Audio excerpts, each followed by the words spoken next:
All right. Hello, chat. How's it going? Hopefully well. We're back. We're playing Armored Core. And the word late has lost all meaning in this chat. We're officially at the point where 2 minutes before stream time, I'm being told I'm late. It has lost all meaning. All of it. Anyway, Formula Front. We have quite literally the last arena match to get to number 1. We left off in 2nd place. And then whatever post-game there is, because I don't know how many post-game fights there are, to be honest. So we're gonna see. We'll find out. We have a pretty good build with a pretty good AI config. So I do honestly expect to fly through whatever post-game content there is here. I don't think it's going to be difficult to get through. The blueberry is just so powerful. He can't be stopped. He can't be stopped. My white balance is all off. No, it's not. It's the screen being so white. Or is it? Oh, it is off. Okay, hold on.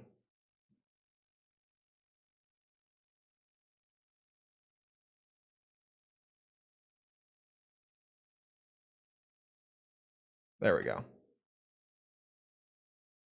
It still looks weird. I don't know. I'm leaving it. So we have to challenge RT. Oh, there's articles. Whew. Whew. Gonna do manual for the post game. I'm gonna try it.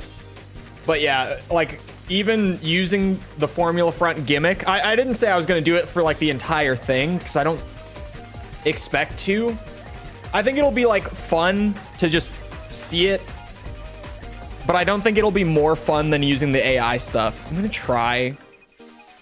Yet again, it's storming here, so no sunlight. At this point, I should just buy a 2nd stage light because Jesus Christ. I've only ever had the one because I'm like, oh yeah, I can just balance it with like natural sunlight from the window and it's perfect. The sun's never out anymore. Like, I don't know what happened. From Bren. Well, now it looks as though you managed to defeat Raving. That's quite a relief, because had you lost, it would have cast into doubt my ability to be a reliable judge of your potential. Well, good. His ego is so inflated. I'm sorry. That he was worried that if we lost to the 2nd place team, then it would have made him look bad for having faith in us. Welcome, new challenger. I look forward to seeing what your future holds. From Linus. The mighty Team RT. Bren is without a doubt the best architect, but you have to remember that anyone can be beaten. After all, unlimited possibilities are what Formula F is all about. Chooligans, I have faith that you will succeed in toppling the champ. When did the dark times start? Pretty much just summer. Like, as soon as like June hit, it's just been raining like almost every single day. It's been really just a shit ton of rain this summer. High attendance match, FFA anxious. People have been gathering in droves at the Zeal Area Grand Arena in anticipation of the upcoming battle between Arty and Chooligans. About 200,000 tickets have been pre-sold for the event, but officials are expecting crowds upwards of 350,000. Traffic at the moment is a mess, and the FFA is bringing in additional help to try and keep things under control. Oh, the AC music. This is this game isn't canon. It doesn't take place in like the main Armored Core universe, or I guess it doesn't take place in any of the 4 Armored Core universes. Well, I guess it does. It takes place in like the 3.5 timeline, but yeah, it's not canon. Like, none of the events of those games ever occur within the Formula Front continuity. Like, the corporations are all the same. You know, like Mirage, Crest, Kisaragi, they're all here. But there's no, like, wars with each other. There's no evil AI. People aren't living underground. It's just, it's not really in the timeline. The core is armored. I think they should release a game with the subtitle, The Core is Armored. But hello, Mikkel. Since they're on the surface. Yeah, but they were never subterranean, or at least there's never any mention of it. Plus, after the events of 3, like with Silent Line, all the subterranean cities are still around. It's just that people are also on the surface. But that doesn't seem to be the case here. It's just all on the surface here. It's... yeah. There's like an old guidebook that goes over the timeline stuff. And Ninebreaker and Formula Front in that book are both labeled as like, these aren't actually part of any of the main timelines. Anyway, it's time to take down rank 1. Headed up by the renowned architect Bren, Team RT's battlefield prowess has become the stuff of legend. All right, chat, what are we thinking? Blueberry, I'm thinking Blueberry wins, no diff. That's what I'm thinking. I think Blueberry just is gonna absolutely clear this with no effort. That's what I think. Check it out. I'm gonna eat my words here and it's gonna be brutal.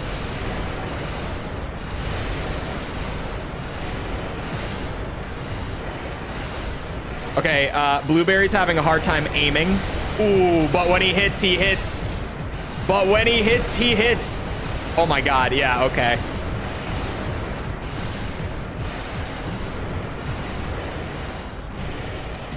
If Armored Core 6 PvP taught me anything, it's when in doubt, laser tank.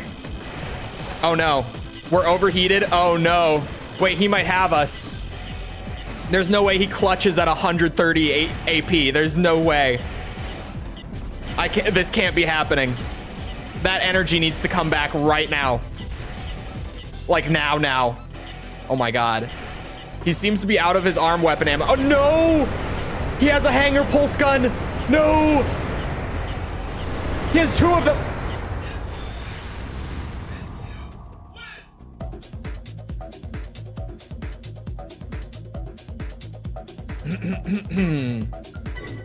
He's gonna win on the second try. That overheat killed us. It drained our energy entirely and we're all energy. That's the one downside with Blueberry. He's all energy weapons.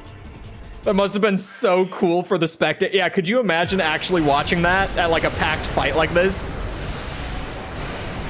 He gets so close to being out of the fight, but then he gets like a lucky overheat. Clutches the whole thing.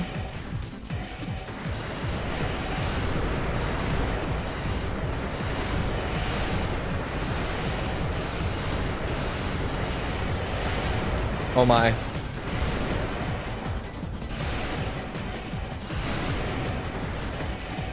Oh, we're gonna get it again. He's gonna overheat us again. Those missiles do a lot. Yeah, there it is. Oh my god, there's no way. There's no way. Here come the pulse guns. It's so Jover.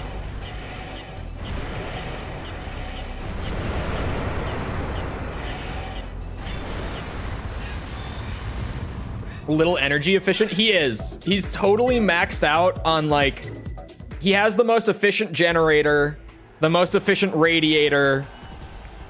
We maxed out all of the AI points into energy management. It's just, this is just a matchup thing. This guy just has a matchup that can get around us for long enough while also overheating us.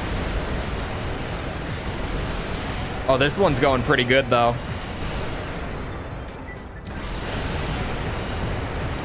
He can only take so many shots.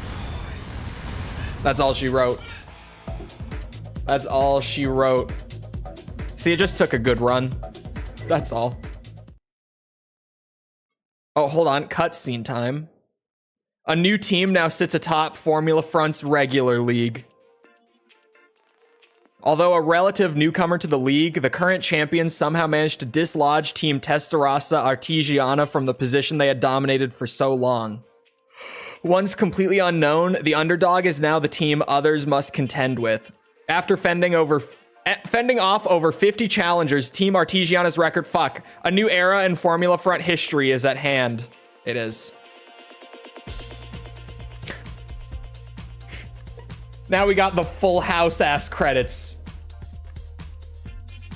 Hot take, Nexus is better than Last Raven. That's an incredibly hot take.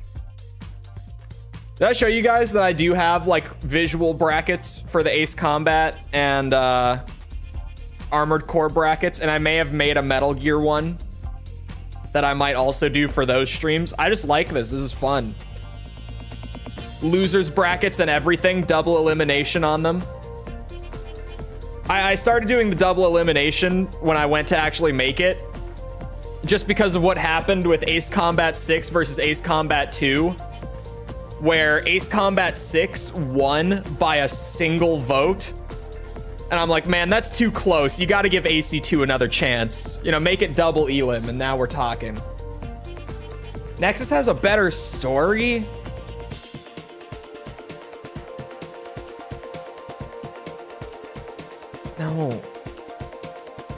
No. Nexus is by far the best. Yeah, Mikkel would know. Mikkel's a big Armored Core guy. I don't know if you guys can tell. These credits are so weird for Armored Core.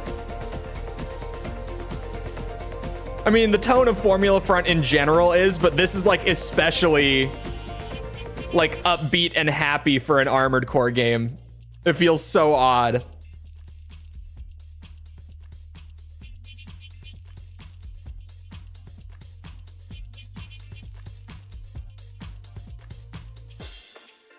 Story's a lot more complex. See, Mikkel is just talking out of his ass. He is right on that one. It is, there's more like going on in the Nexus story. Like it's more complicated. Oh, to the new champion, look toward the future and good luck. All right, how big is the post game here? Oh boy, that's a lot of reading. I think this will be like the last bout of reading though. So we just gotta buckle down and read all this, and then I think I don't expect there to be like news and letters and stuff during just the extra optional matches. Whew, that's a lot. Okay. Bren, I've lost. Unlimited possibilities. In hindsight, they were foolish words, but I don't regret believing in them. I'm sure you will find much success, and remember, this isn't the only battlefield. What?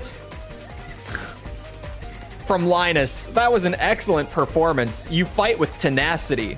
I'm not at all surprised that you defeated the reigning champ. I had faith that you would win. Thank you. From Diablo, long time no see. Do you have any idea what it's like having to live in the shadows, hiding from the rest of the world? When one leader falls, what do you think the crowds clamor for? The fall of the next. I intend to see that happen. I look forward to battling you. It's not happening. He's a cheater.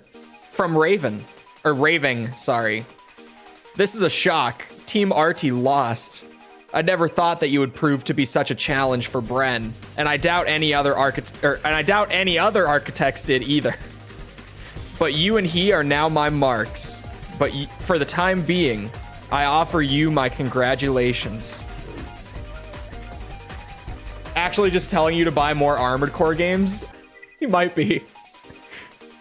From the FFA, congratulations on reaching the #1 position in the R League. As has been noted, special battles are planned for the future. Given your current position, you must be ready to challenge all comers. There is no rest when you stand at the top. Keep up the good work. You've done well.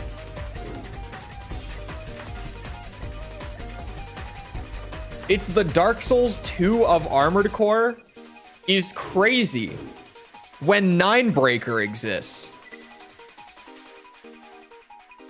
Bren claims a new era begins. Team Testerasta. I can read. Team Testerasa Artesiana has passed their crown onto the new R-League champion Chuligans. Artie's chief architect Bren shared his feelings about the change during a recent press conference. A new era has begun, and I, for one, am very interested to see how things are going to play out. Bren avoided direct questions from the press about possibly retiring, so that matter must remain unanswered for the time being. With Team Artie no longer in control of the league, many wonder if Chuligans will rule the roost or if another team will take over. Either way, the current situation is a refreshing change. Ninebreaker doesn't count? Okay, then another age exists.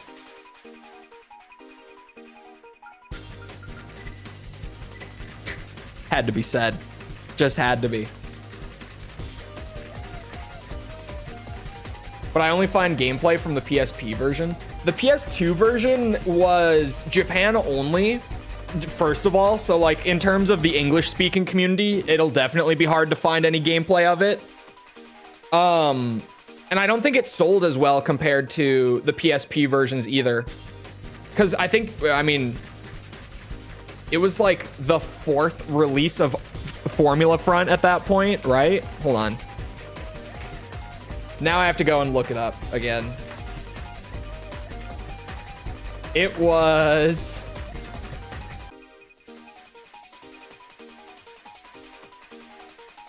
Hold on.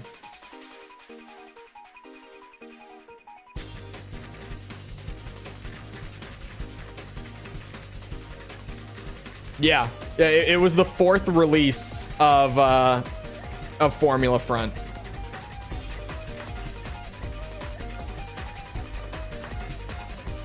Just a massive version of AC2. See, it like gameplay wise, it is.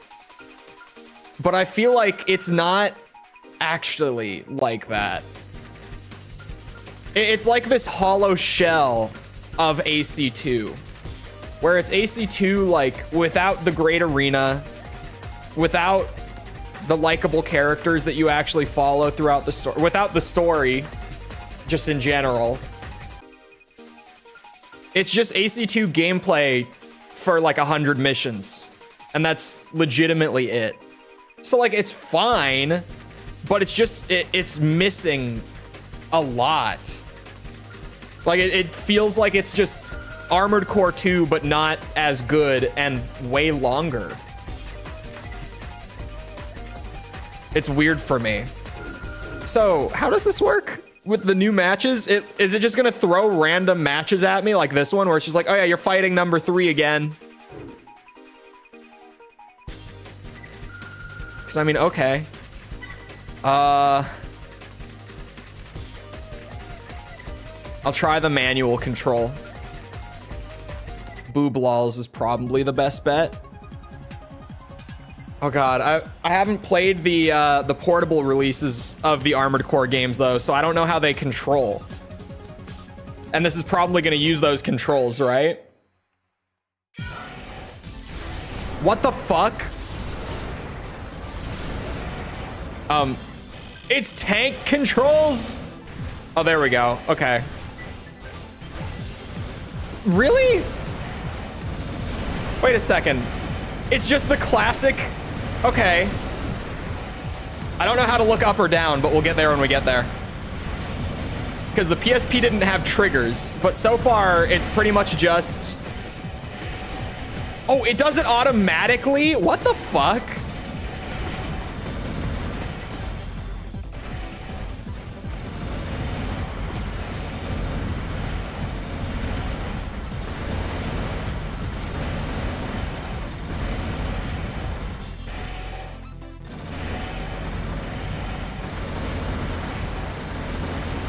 That's weird. That's really weird. I thought it was gonna use something more akin to Gen 3.5 controls for manual. No, this is real weird.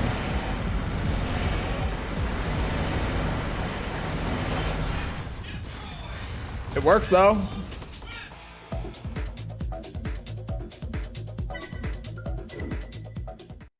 If FromSoft released AC6 The Embers of Rubicon and it was 100 missions of AC6 gameplay and some new bosses, I would be happy. I feel like I would be happy at first, but then after finishing it, I would be like, this should have been more. That's kind of how I was with Another Age, where I got to the end and I was like, oh, that was it. Van Egnim to retire? No, he had my favorite name. News about the retirement of architect Van Egnim was made public earlier today during a press briefing held by Team FNF at their Misty Service headquarters. Okay. Mr. Egnim spoke briefly during the event and confirmed that he was in fact retiring. I actually decided on this after Team RT lost, but I kept putting it off in hopes of getting a shot at first place. Team FNF's future now lies with its younger talent, and I am confident they are ready to rise to the challenge. Architect Raving had this to say when asked about his rival. He's a top-notch competitor, the likes of which won't be seen again for a long time to come. Does they control like 3.5? That's so weird that they didn't, but I guess like without the triggers, I don't know. Because then like lack of a second stick. I'm stupid. I'm like, why would they not? That's why. I'm sitting here and I'm like, this makes no sense. Yeah, actually, that kind of makes sense. Uses triangle to look up and circle to look down. Oh, that's different here. Imagine playing Last Raven with the classic controls. I feel like I definitely could. I don't think the classic controls are bad. I think the PSP controls, at least to my understanding, make it worse. Like they're roughly the classic controls, but they're just really rough. Rematch with Ogre. I'm going back to the AI. It was like, yeah, manual control is there, but like, if you play Formula Front with manual control, you're not even playing Formula Front anymore. It's in my blood and bones. Yeah, I really, like, I'm so adjusted to them at this point that I don't really have any issues. Which is mostly just a time thing. The controls are still bad. Like, I'm someone who is perfectly fine using them all day, any day. But I'll still sit here and admit that they're bad controls. Like, they're not good. But I'm just so used to them that, like, I can pick them up and do perfectly fine. If Last Raven actually had, like, exactly the classic controls, I think I would be able to do it just fine. From Linus. I never thought that a rematch against you would be happening so soon. Ever since losing to you, all I've been concerned with is getting another shot. I could care less about the rankings. You and I aren't through just yet. You enjoying Kakarot? Yeah, it was good. Like, I didn't expect the combat to be as fun as it was. Although in the DLC, because we started with the 23rd World Tournament DLC, so Piccolo Jr. arc, right? They redid the combat so that people weren't just like flying around and doing all the crazy shit that they do in Z that they didn't do in the original Dragon Ball. And it's really cool because like it's still super fast and it's still like Dragon Ball fighting, but it's all like grounded. Occasionally characters will like pop up into the sky and be able to stay there for a little bit, but for the most part it's all done like on the ground. It's really cool. It was surprisingly fun. Hold on. Do you get to fight Chi-Chi? I mean, no spoilers, of course, but maybe we got there to the Chi-Chi fight and it was just a cutscene because they kept the gag exactly the same.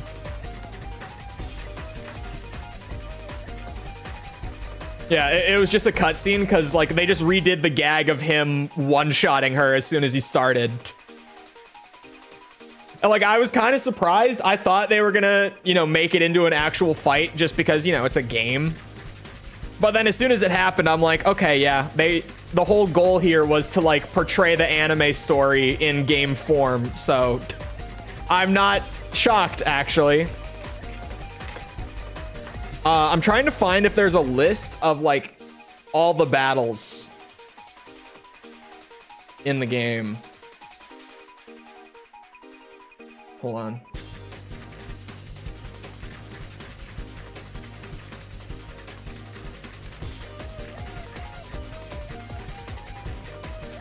I don't think there's going to be.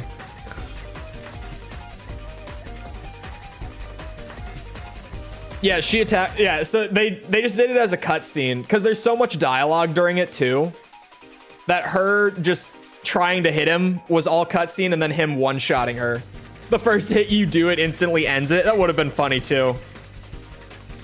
Yeah, there's no like list of how long the post game goes for. My worry with it just being like, oh yeah, you go to the menu and like boom, there's a fight there ready for you.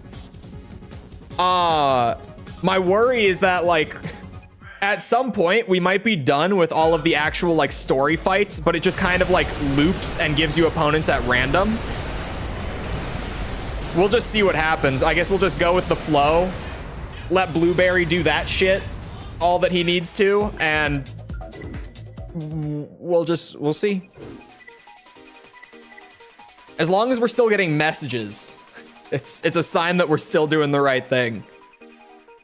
From Chuligans to our architect, your performance in the 3 special exhibition battles was extraordinary. It makes us very proud to have a talented architect as a member of our team. We're sending you the recently televised FBC News coverage of our victory. Here is to your continued success well into the future. These are always so hard to read because of how much screen tearing I'm getting. Or maybe not. A new team sits atop Formula Front's regular league. Although a relative newcomer... I dropped my controller. It's awkward. To the league, the current champions somehow managed to dislodge Team Testarossa Artigiana from the position they had dominated for so long. Once completely unknown, the underdog is now the team others must contend with. After fending off over 50 challengers, Team Artigiana's record has come to an end. A new era in Formula Front is at hand.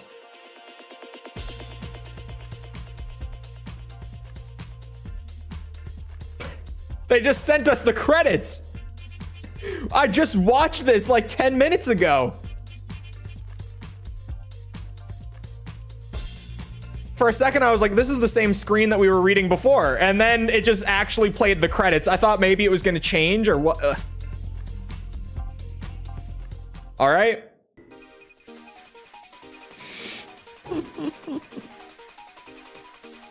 That was just the credits. And we're fighting BT Wyvern again.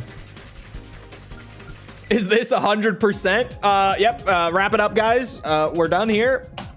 Surely. It's weird that we're rematching on the same stage, too. Is there not much of a post game here? I thought there was. Is that like just the PS2 version? Does Formula Front on the PSP just kind of end?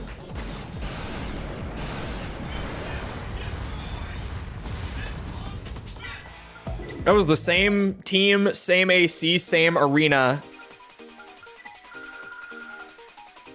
Are we done? I think we're done. Are we actually? I thought there was like an actual post game here. I had always been led to believe that there was. In the international re-release. So until international, there just wasn't a post-game ladder. All right, hold on. Let Blueberry blast his ass one more time. You know, maybe this is one of those classic... I just selected Apple, man. It might be Last Raven time. It might be. Yeah, we know that the PS2 does have more, but the PS2 never got released outside of Japan.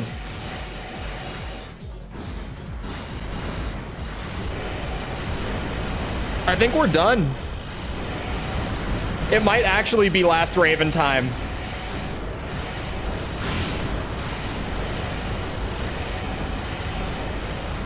Yeah, Appleman has never been our best boy. Formula Front may have been shorter than I thought.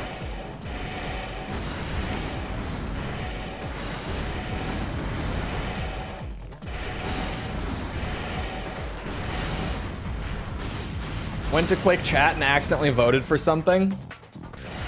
Well, I mean, you can always toss a vote on there. It's for our Armored Core bracket tournament.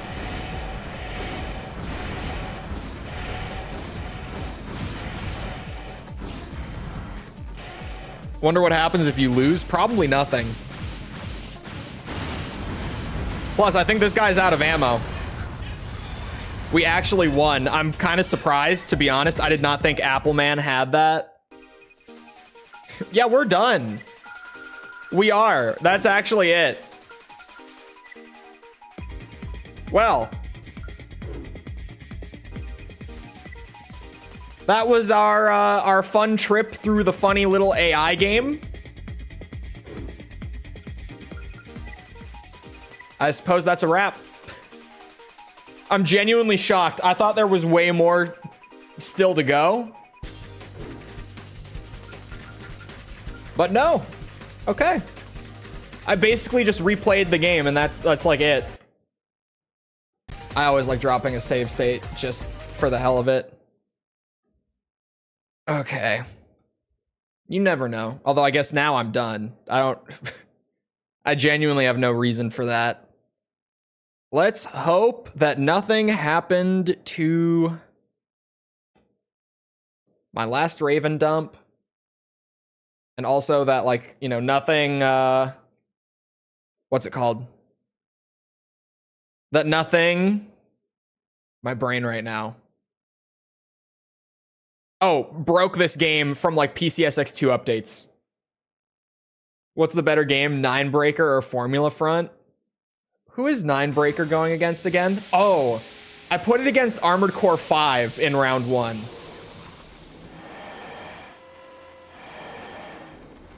What emulator version? For PCSX2, the newest.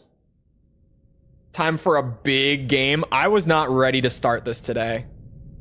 Like, genuinely, I am not prepared at all because I didn't think we were actually going to be starting Last Raven, like, properly here. Yeah, Nightly. Sorry. Most current version of Nightly. Yeah.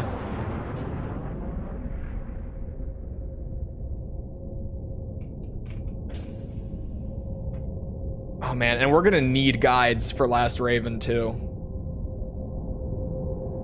Like, genuinely. This one... Yeah.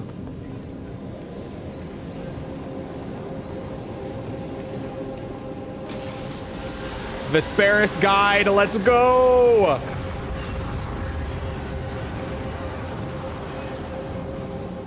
Didn't 2.0 finally release? Did it? Like, fully?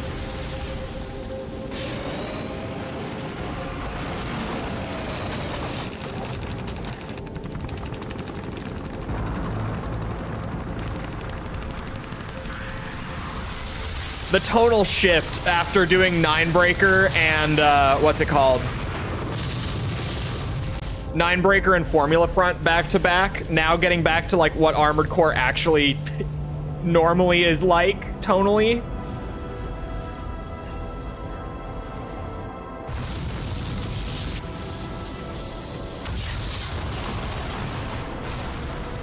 All right, I've got a mission route guide. And what should be a part guide. Oh man, that guide is not complete at all. But this hidden part guide has a bunch of downvotes on it. The only like complete one, it looks like. At least on GameFAQs. I always go to GameFAQs for these old AC games. I mean, that's gonna be our best bet. It's the only complete hidden parts guide. It has a ton of downvotes. So there might be issues.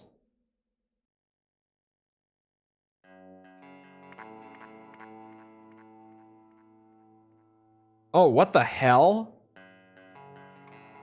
What? Why did I say hell like that? Been talking to too many Southerns recently. Jesus Christ.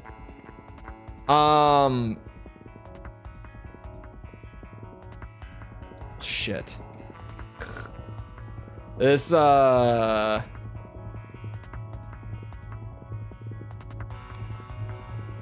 chat, there's a new complication to throw into the mix. So get this, right? Hello. That's loud for me. I don't know about stream. Jesus Christ. New game, just to prove people wrong. And also because I genuinely think it's more fun to start a new game instead.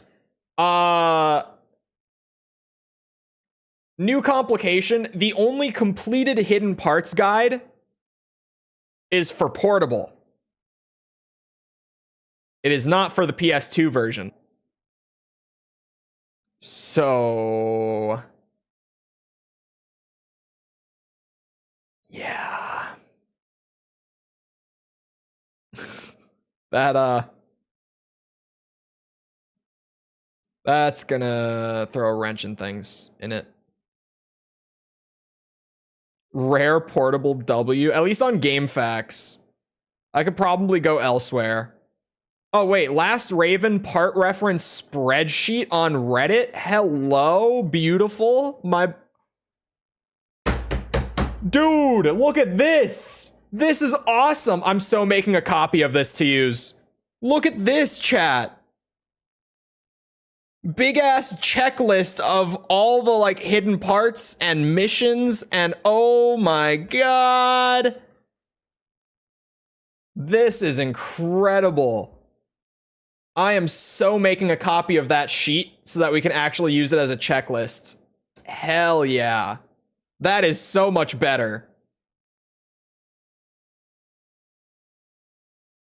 That is so good. Can you post a link to it? I just searched on Google and it was the first result for like, it's a Reddit link. It's on Reddit. It's by I Want Your Smiles and Fen Lupus. Hold on, I just closed the Reddit tab, but I could drop that. Restore tab. Where did you get that? It's awesome. Right here. This is the link to the Reddit thread for it. That is awesome. Gonna port your save from Nexus? No, mama didn't raise a bitch. We're Giga Chads here. We fresh start Armored Core games.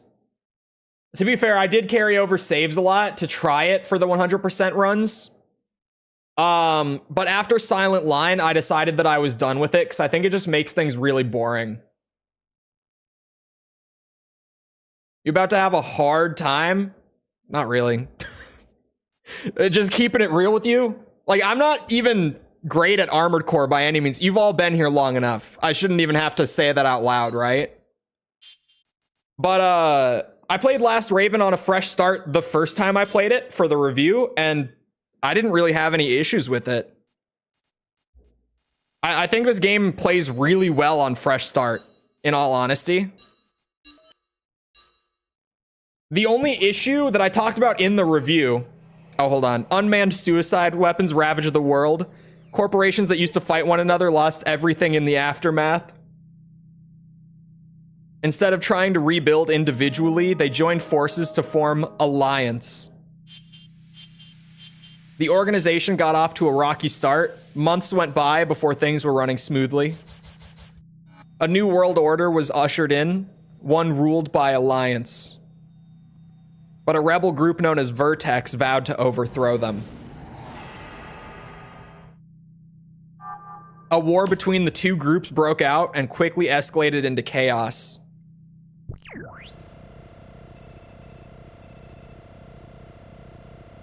Okay. My humble opinion, I think the game is better with importing the save. However, might be more fun with a fresh save for us viewers. I think all of the games that I've played that I've now tried, like importing versus starting fresh, without exception, I think they have all been more enjoyable starting fresh so far. Just because, like, when you start one of these games, one of these expansions, and you already have, like, all the parts, there's no progression to the game. Like, you just start out with everything you could ever want, and you just have it for the whole run. And it really makes things feel kind of... What's a good word? Stale, almost? You lose that feeling of, like, actually building towards something. And it feels like you're just kind of going through the motions of, like, mission after mission mindlessly. Especially doing 100%. That could be making it worse, in all fairness. But I feel like that progression, like slowly building your AC up throughout the game, is kind of needed in especially these old Armored Core games. Let us vote on which ending to do? No. I have a route guide. I have it pulled up. Now Vertex has issued a declaration. Hold on, there's text again. Their final attack launches in 24 hours. Oh, I forgot about the timing thing.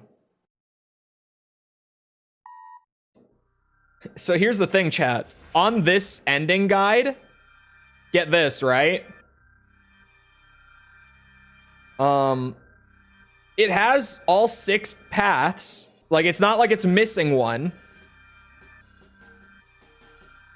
But whatever route out of these is the Zenaida route is not labeled as the Zenaida route. So I actually don't know which one it is. I'm sure that I could ask chat. There's 2 of them that I'm looking at, and I'm like, it's one of those 2. And if I asked chat between them which one it was, you guys would definitely know. But I think that the mystery and not knowing whether I'm getting into it or not at the start of a loop might be more interesting. So I might just not read it out loud. I might just kind of go through the motions, and then the Zenaida route is just going to happen unexpectedly. Like, I won't even know that I'm doing the Zenaida route until it's too late. And we're already, like, locked into it. I hate that. I like that.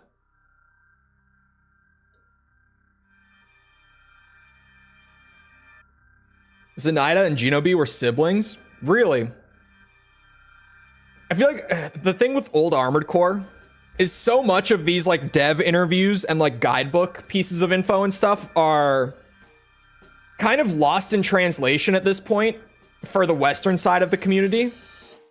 Because unless you can actually navigate and read like the Japanese side of the internet, we just don't have any of that info like easily available. There are some people in the community who like speak Japanese really well and who engage with that side of the community. And we get like little, you know, they'll like randomly bring it up in Western AC discussion, but we get so little of it. Since Genobi is AI? Genobi is AI since when? Unintentional balls message? It happens. It happens. Anyway.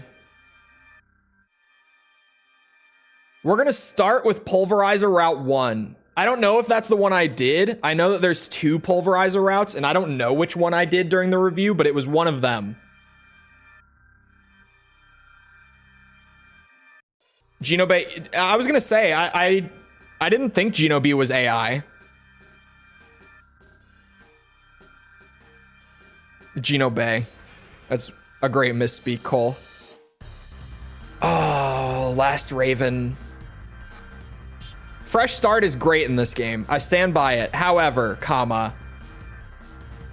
we are going to have to be very, tactical in our approach, because this game's economy is toit like a toiga. That's a gold member reference. The other day I was sitting here and I'm like, I can't think of many like quotes or scenes from gold member. But there you go. They are burned in there somewhere. They're just, you know, deep down. Man, I like the Master Chief helmet a lot. I've always liked this helmet. It's calling to me a little bit. It would be the dumbest thing to buy right off the bat. But at the same time... Oh, man. The worst of the Austin Powers? I don't think so. Honestly, I think the first one is probably the worst one. Probably. I think they're all good, though. Like, it's not like the first one is bad. I mean, well, they're all bad, actually. Let me rewind. Every Austin Powers movie is bad, but it's like they all are intentionally bad. Like, they know what they're doing. You know what I mean? Like, you watch them and genuinely, like, they're bad movies. But they know that. Like, it's like a self-aware bad, like funny bad. Name your AC gold member. Oh my god, AC gold member would be awesome. Okay, we might have to do that. We might need AC gold member. I'm kind of just browsing and thinking, ah, shit, what do we do?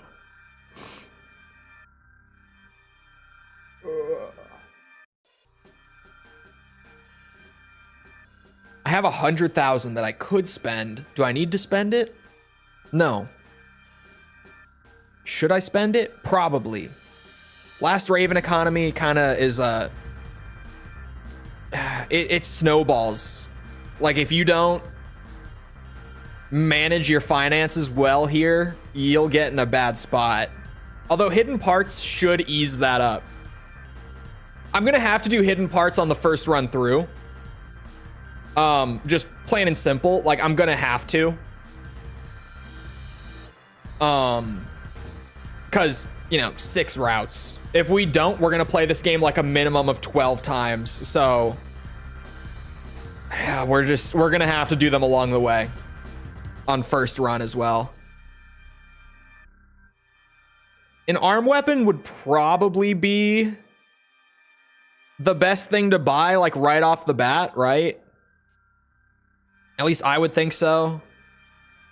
This would probably be the place to start.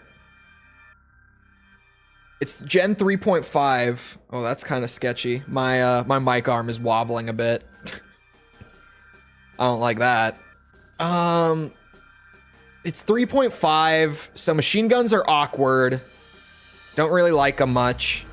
Like, normally I gravitate towards machine guns right away, but not this gen. This is the only gen that I'm like, This gen I really do like just a rifle. Just a good, classy rifle.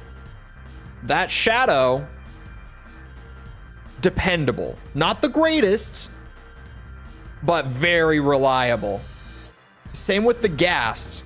Not the best thing ever, but very reliable. It's expensive. The ending of the Formula Front playthrough was so fun. I still can't believe that it just kind of, we got there and we were like, wait, it's over? I was like, wait a minute, we're done already? Yeah, I did not even like have the thought that we would be playing Last Raven. Well, I had the thought that maybe we would play like 30 minutes at the end of the day, but not that we would like actually get started and get like a solid 2 or so hours in today. So that's also not helping at all, because I'm sitting here and I'm like,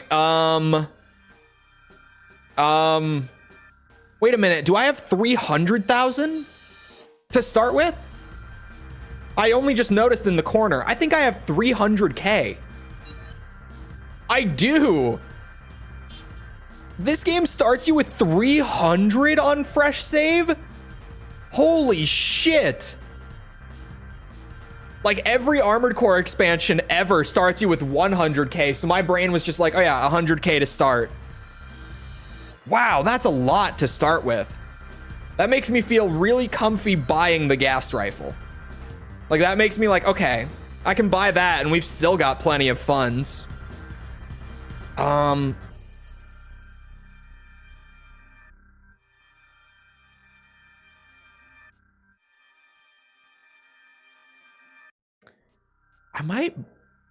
I'm genuinely kind of considering buying these two right off the bat.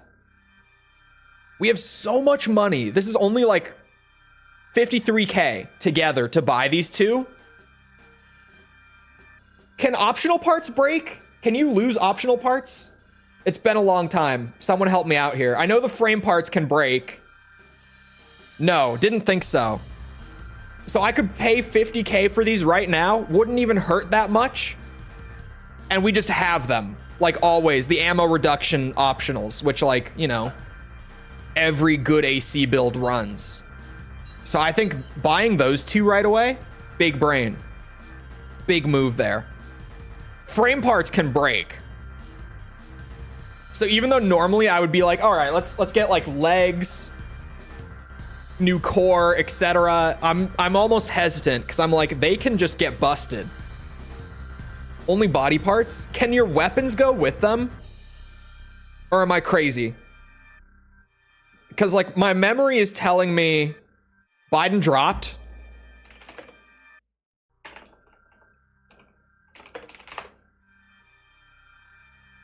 Oh my God, he did. Holy. All right. I was kind of expecting that, but it's still crazy that it happened. Like I definitely thought that that was more than likely going to happen, but it's still kind of shocking that it actually did. Just hearing that, I missed that. I've been on the grind too much. I completely missed that. Was that? When did that happen? He tweeted it. Oh, 39 minutes ago. Or sorry, an hour ago. An hour ago. Happened an hour ago. Wow. I wonder who they're gonna put up in his place. Wait, hold on. Maybe I should actually read his tweet that came out after the letter. Sorry. Non-Americans are like, man, who cares? But like, hold on.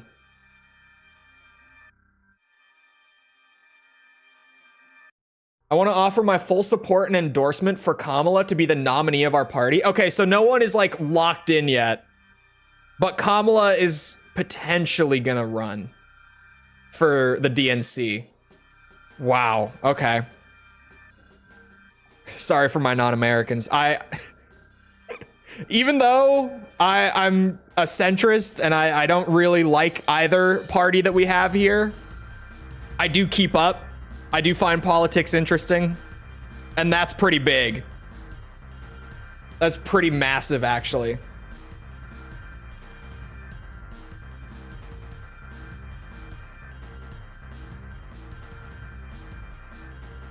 If you kneel to use a back weapon, you can activate overboost while kneeling?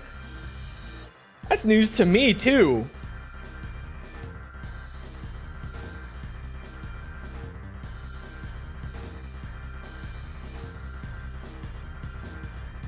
I don't think the DNC might put her up as the candidate.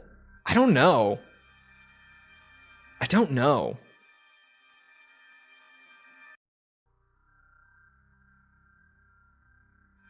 Due to the way money was contributed, it could be. It's for those who are not like super in the loop on American politics. There have been talks among the Democratic Party to try to get Biden to drop out for like weeks at this point. And among those talks, they've also been saying that they don't want to put Kamala up either. But it's kind of a risk for them not to in various ways at the same time. So it's kind of been like, do we, don't we sort of thing. And they haven't really been able to come to a consensus on it, at least last I heard. So that's like, it's actually kind of up in the air as far as I last heard in terms of who will actually get nominated in his place then. That's so wild. I am just sitting here staring at parts, like not being able to commit to anything. I'm really thinking, I'm like, legs? Maybe. I don't know.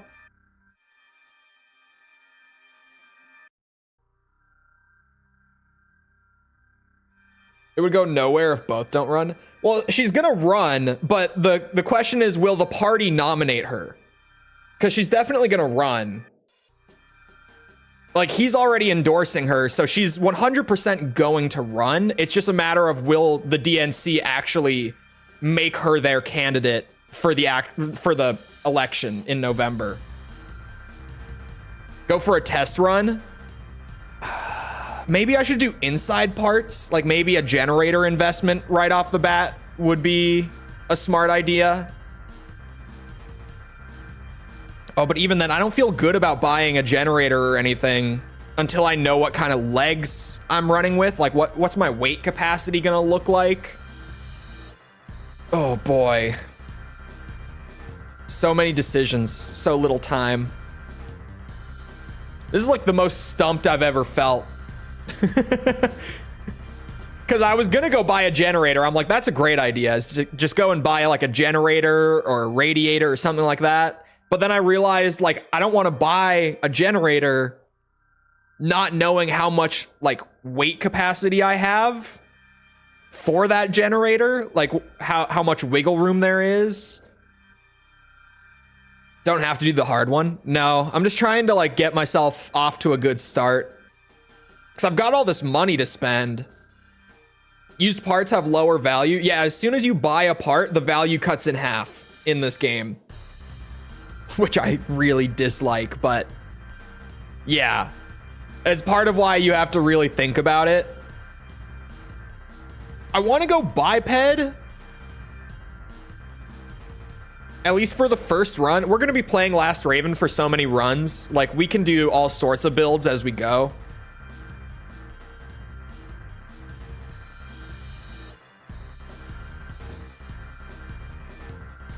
These are good legs. They're expensive. I think it goes down after a mission. I thought it was as soon as you bought them. I could be mistaken. Oh, hold on. Maybe it is after a mission. Okay, yeah, it looks like it is after a mission.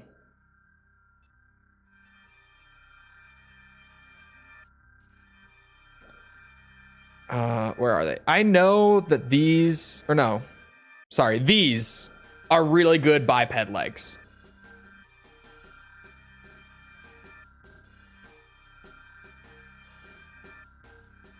Moving ability is D though.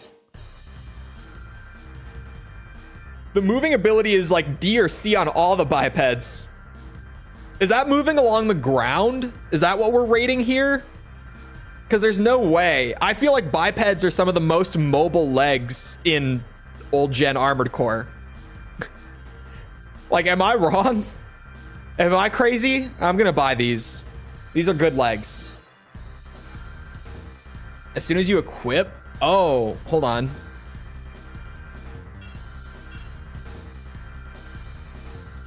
That could be right. Now if I go to sell? No, okay, it is once you use them in a mission. Their value is still at full.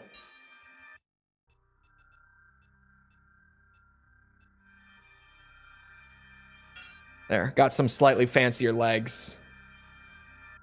Ignore this number. Yeah, moving ability just seems like a... That's right, we're not playing Formula Front anymore. The numbers and the ratings are not actually all that worth looking at. I just played the one game in the series where they are worth paying attention to. But here, it's like, yeah, actually, just don't. How many patterns are there? Oh, it's just normal or not. Or sorry, camo or not, rather. Where's like the gold? Man, none of those are really gold. They don't have the shine. Like, that's orange. I guess it's that. Yeah, that's gold enough. All right. He is born. Oh, pilot name. No. AC name. AC. Well, oh. Gold. Member. Is it gonna fit? Yeah, it will. Looked a little close. It is pretty tight. I love gold.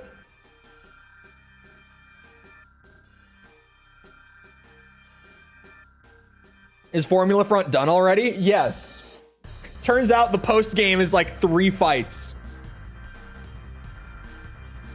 And we first tried all of them.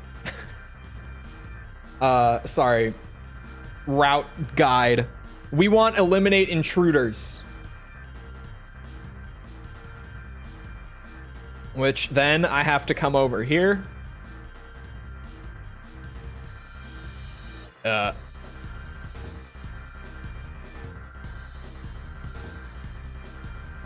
Control F on this.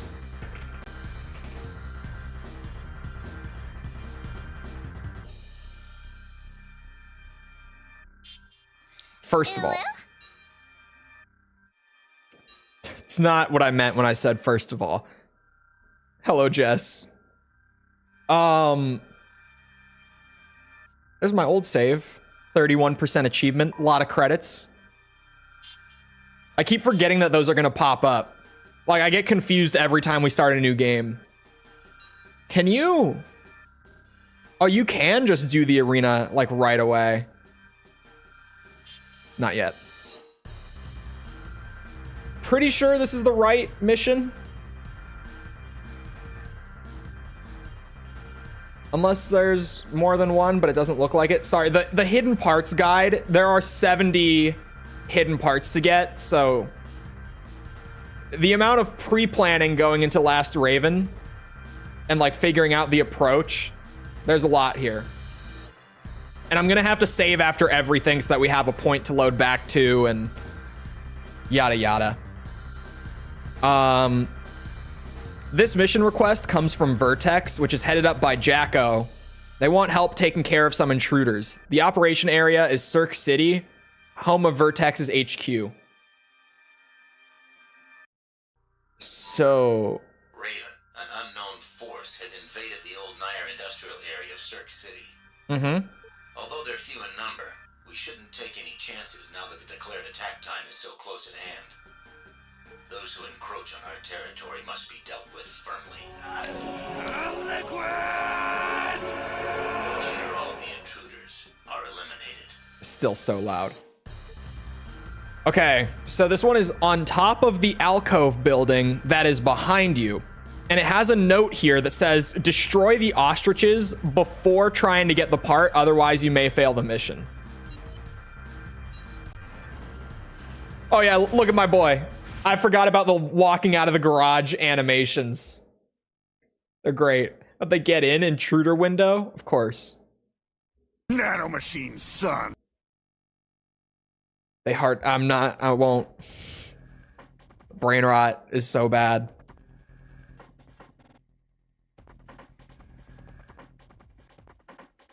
The intruders are on the move. Look at those legs. Make sure none of them escapes. Those are some sweet legs. None of them escapes? I guess that is right. Just the way she read it sounded weird. Enemy AC sighted. Move out. Oh wow, this thing fired. Did it fire this fast? In the last couple games? Reinforcements, take them out. Man, that thing, I swear it didn't. Behind the start. Yeah, the ostriches will go ahead and get the thing, apparently. It had a note in the sheet to take them out first before grabbing it.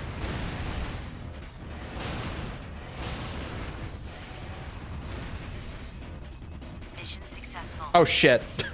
That's it? 5 enemies? My bad.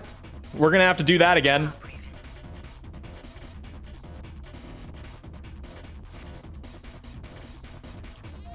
Looks like ripoff. No, it's gold member, of course. Found her. 5 enemies.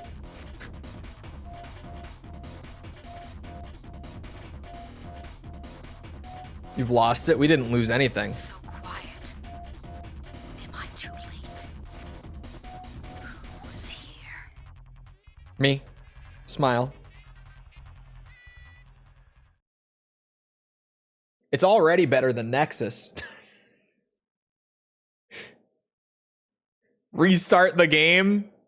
It's not necessary. Is he toy like a toiga? Yes. I'm not even gonna read that. Hold on. Yeah. This is why, like I said, we gotta drop a save on everything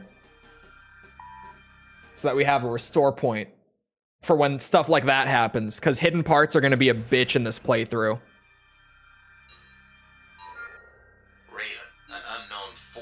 When you've got 6 story routes to go through, and all it takes is something like that to miss a part and need to loop back again.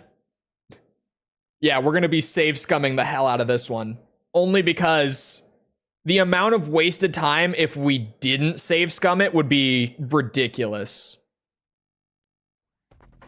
Oh, I should paint the guns yellow as well.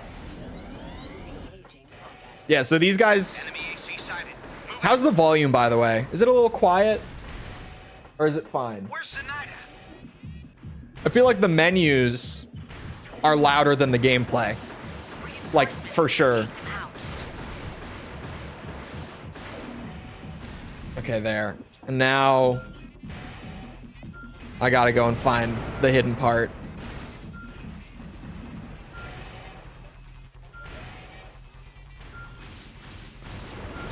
Don't shoot me so much, boys. Calm down. Game is a little low. Yeah, I think the audio balancing is just kind of all over the place here.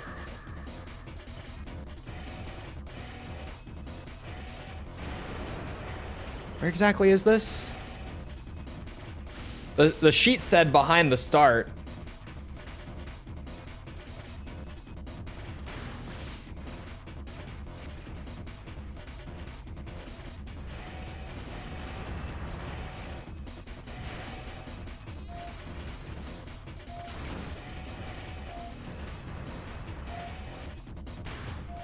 It is Pikachu. No, it's Goldmember. Come on. Is it there?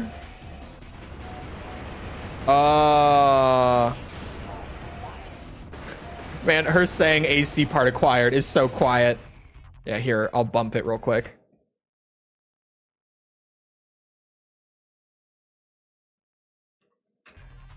Just a little bit.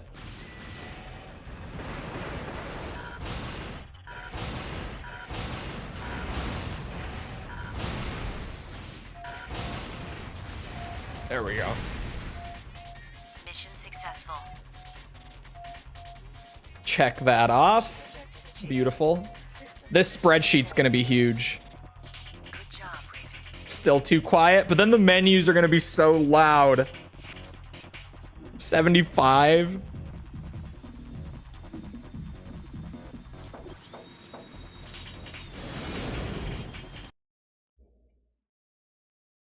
When the menus are loud, this is not my fault. I don't know why the game is so much quieter than the menus.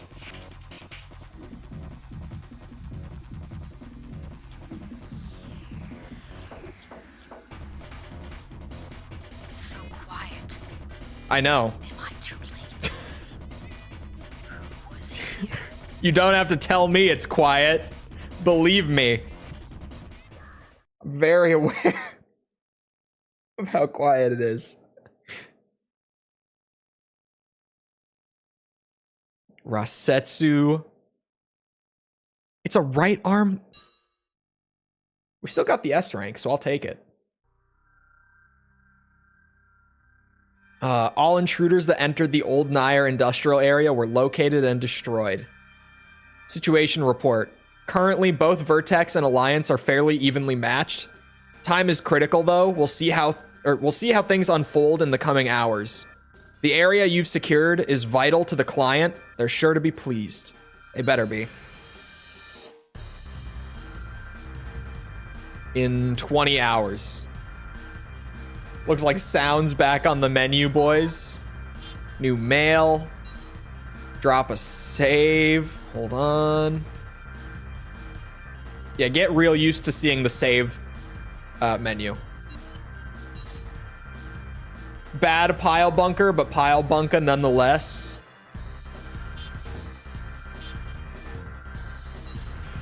Okay.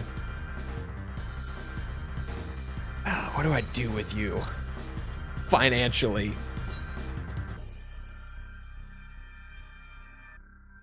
I probably should figure out frame parts and stuff first.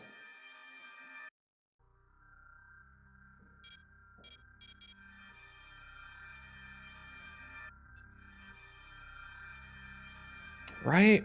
Yeah, probably. I don't know. Long term, we're just gonna end up buying pretty much everything. Vote on leg type. We already bought legs. We're doing bipeds for the first run. We're keeping it classy the first time through.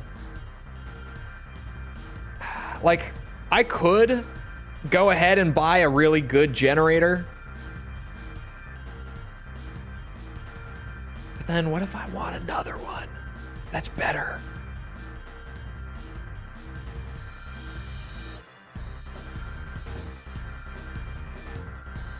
Miyazaki worked on this game. Yes, this was Miyazaki's first game in the industry. I think he was a programmer on this.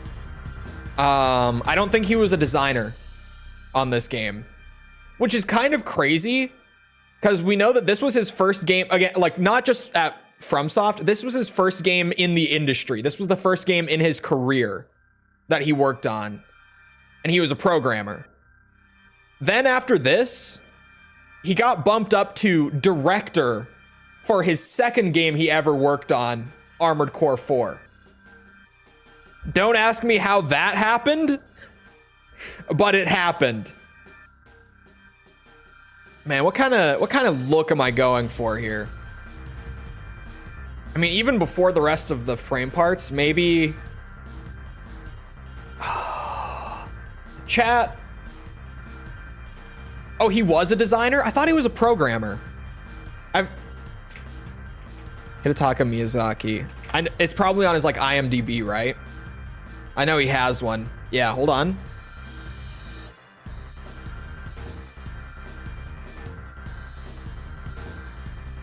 I'm looking.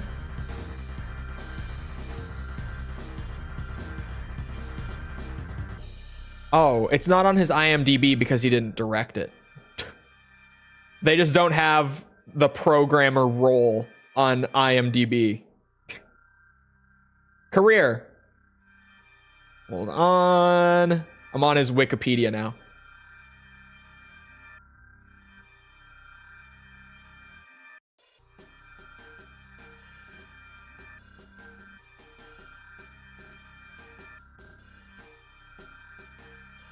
Last Raven Wiki lists him as a designer.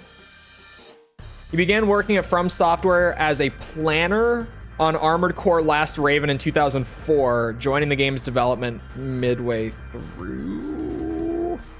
Now I'm curious. This is an interview where they got that from. Does he say in the interview?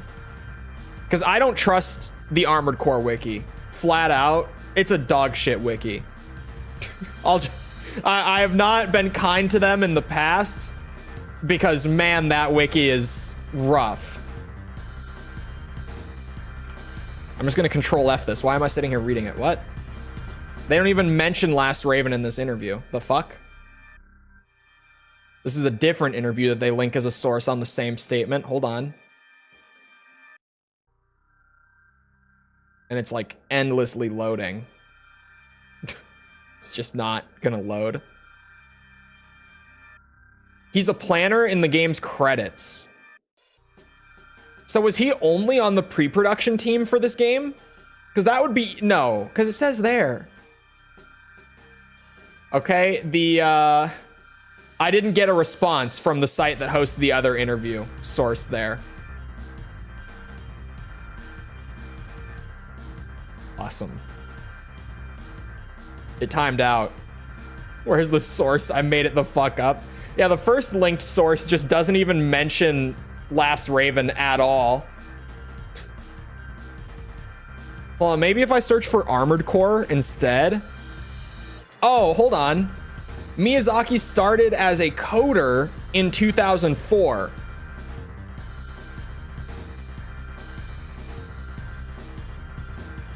So that would mean programmer more than likely.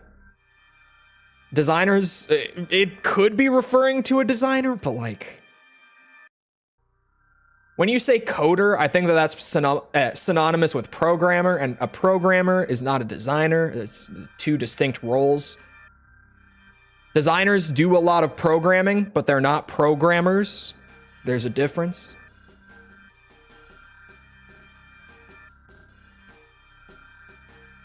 I don't know. I would think that the game's credits would be the most accurate, but if those only list him as a planner, while there are other things saying he at least did some programming, if we can't get the title, he at least did programming in some fashion on the game. I don't know. What do you guys think? Dual rifle action? Maybe like rifle and offhand machine gun? Or rifle and blade? Like, what are we thinking for the arm weapon setup here? What are we thinking for AC Gold member? He loves gold. But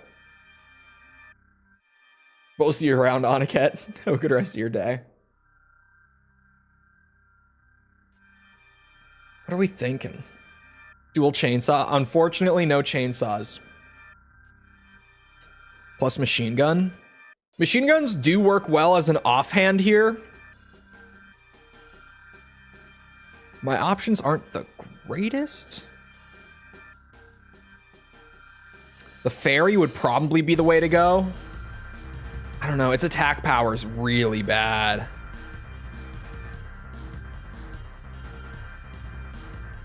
Trying to like sit here and math it out.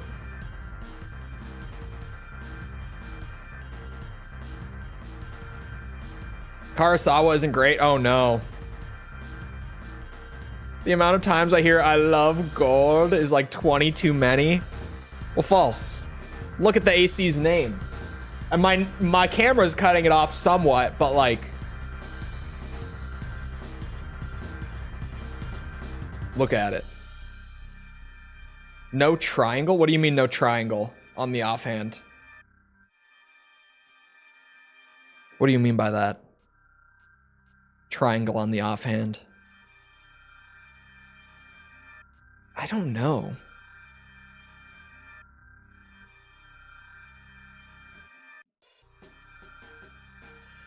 Okay.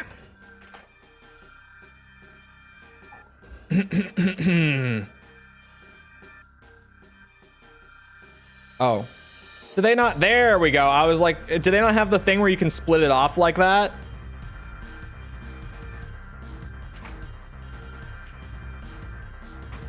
Whoa.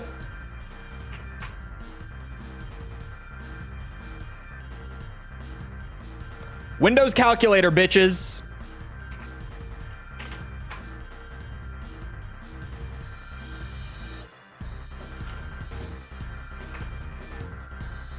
How much value do I get out of each one of these? I'm gonna need a second number run through here. Okay. So that's just like the sheer total amount of damage that these will do if every shot hits by the time I run out of ammo. It's those 4 numbers. I know that they're tiny on screen. I'm mostly doing this just for me. I can't really make them bigger. Could I maybe like, if I wanted to average that out for weight, I suppose I could just divide the value number by the weight. Would there be a better way? No, because that would be how much value do I get per weight point. Yeah, that would actually be like perfect. All right. Let's do that.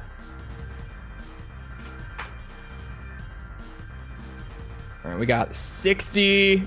We're calculating. We're min-maxing. 49. So the ferry is still probably going to be the worst one, seemingly. 568. Yo, that chain gun is looking kind of nice. Still coming out on top, seemingly. Although this thing's pretty light. Ooh. Okay. For value per weight point, if we're optimizing to that extent, which I would like to, the Sylph is the best machine gun that I can buy in the left hand right now. Ran all the numbers. So I'm going to go with that. Oops. God damn it.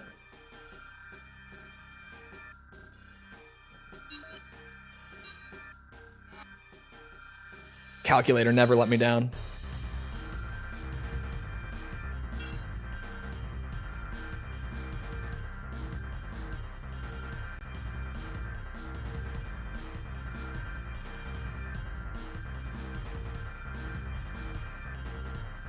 Oh, I'm not in the cell menu. Remember to consider reloading. I wasn't calculating DPS. I was calculating just like the potential output of it over the course of an entire mission. DPS would have been a whole other thing. I don't even know how I would have averaged it out with value like that. I'm just not bothering. The DPS won't be as important in this game. The difficulty of Last Raven pretty much comes from how long the fucking missions are.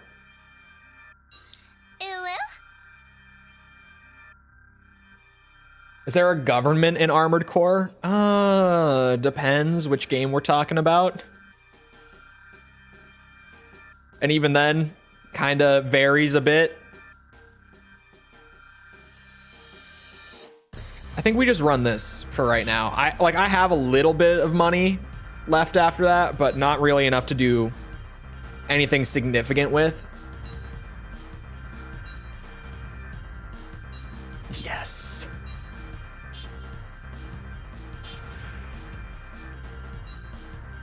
Golden boy right there. There is a government in 2. Yeah, there's like just a straight up like government in Gen 2.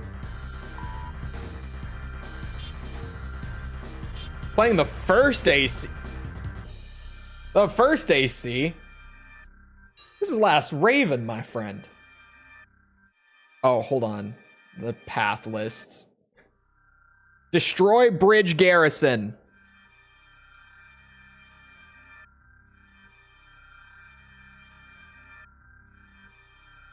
Motherfucker, that's not on here. What?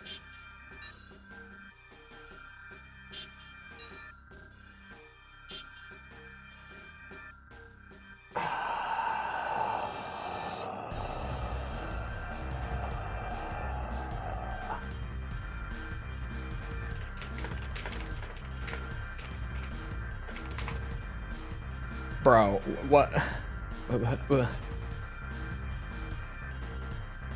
Huh? What?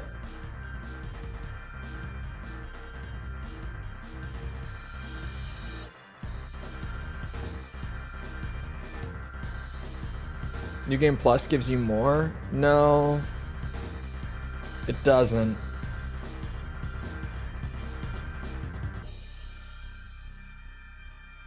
Armored Core moment? Man, what the fuck?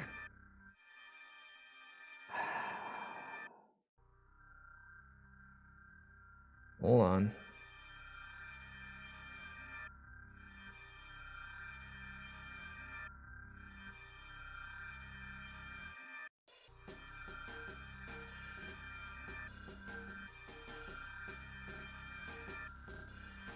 This is called Remove Bridge Defenders.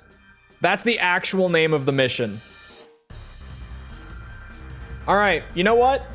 Today, first time ever, the Armored Core Wiki seemingly has become helpful for this exact purpose. This one and only purpose. The Armored Core Wiki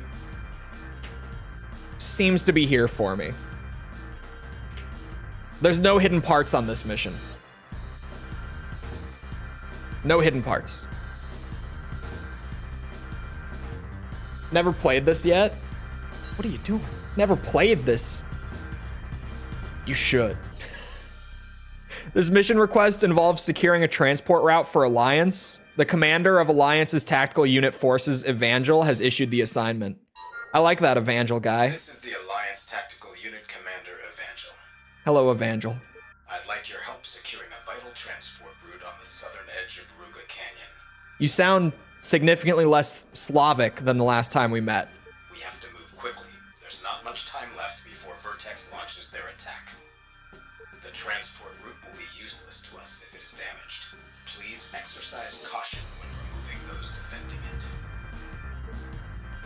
Okay, I can do that. Eliminate tunnel defenders. Don't blow up all the other stuff. Maybe the wiki was written from memory. No, the thing with Armored Core wiki is that it just doesn't have like any info. Like anytime that you go to the Armored Core Wikipedia to try to find something, you're almost never gonna actually find it. That's my issue with it. Okay, that is how you swap between them. It's been a minute. Oh God. Jesus, we barely made it. There we go. My machine gun didn't want to ready up.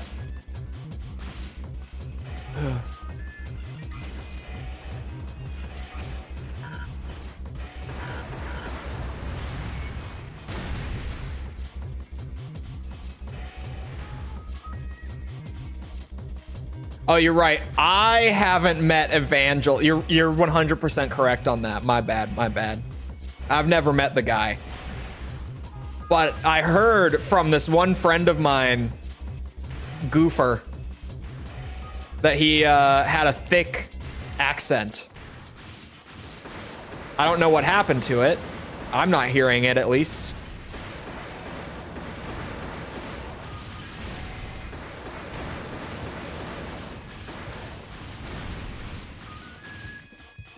All targets have been destroyed. Man, this game is easy. I say 2 missions in. But these missions are honestly, like, these are easy even for, like, early game Armored Core standards. Like, were those both 5 enemies apiece? They were. They were. Darth Rondo, thank you for the sub. Appreciate it. I only got an A. Do you need S ranks for this game? I don't recall. For 100%, do you need S ranks?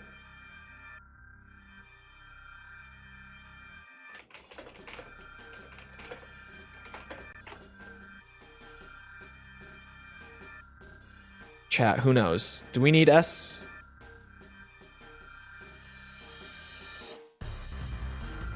Goofer is a real name? Yes. Of course.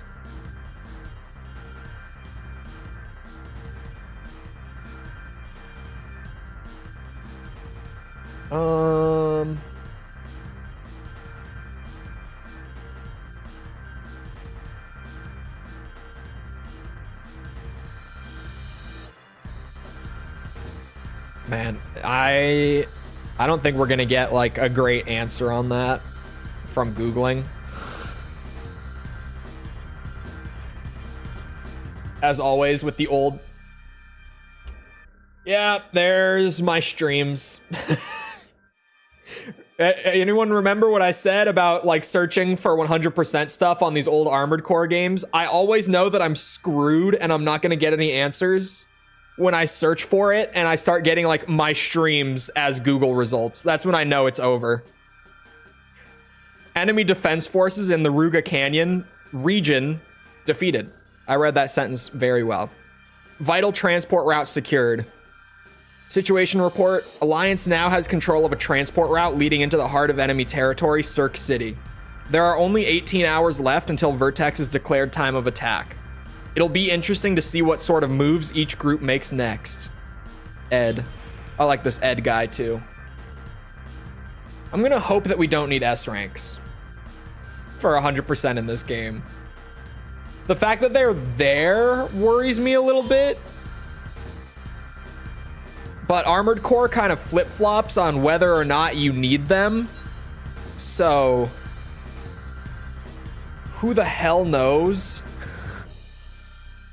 Oh, I could do some arena matches to get some money. I could do 1 or 2. The early ones shouldn't be bad at all, right? Goofer is a real name? No. It was my AC's name. I'll save over it. It's the second mission. I have no reason to believe currently that I'm going to need the S ranks, so we'll just hope.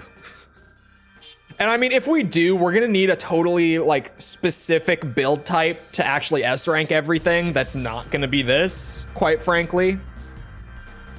So yeah, we'll go like normal and not worry about the ranks. Just see what happens. Let me do those arena fights now, honestly. I could do like 1 or 2. First opponent is Ska, of course. AC name, Trigger Happy 99. Middleweight, 2-leg AC. Equipped with guns on both the left and right arms. This setup has potential, but targeting is something that still needs work. The betting system. Put up 10K.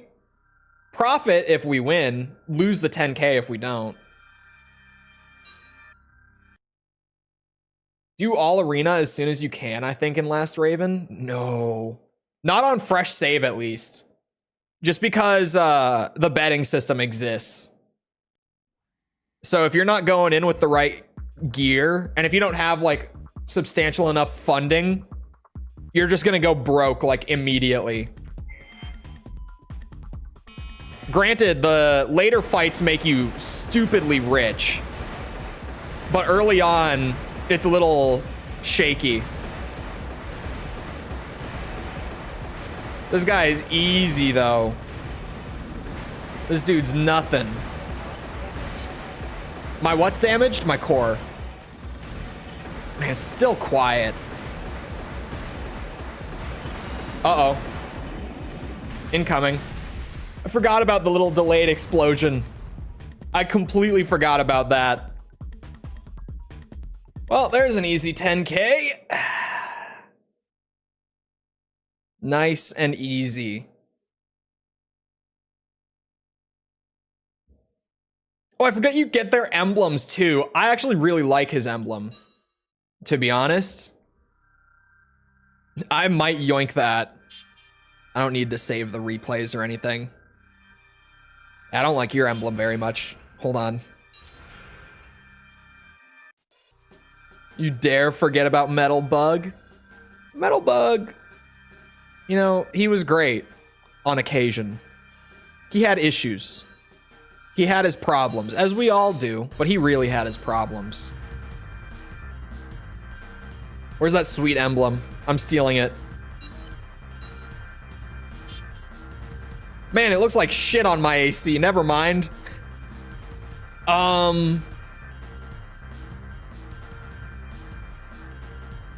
I could take the Raven's Arc one. You know, just keep it classy.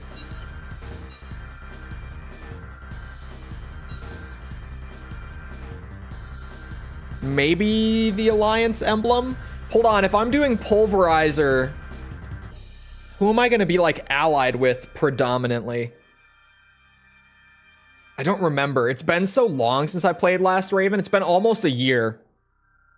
Which is insane to say out loud, but it has been. I think it's been like 10 months or so since I played it, give or take. Maybe more like 9 months, actually. I don't really know. Oh, the Pulverizer Path 1, also known as Alliance Path 2. I'll take the Alliance logo. It's blue, so it looks nice on top of the gold. We are going to mainly be working with the Alliance for this run. We'll take it.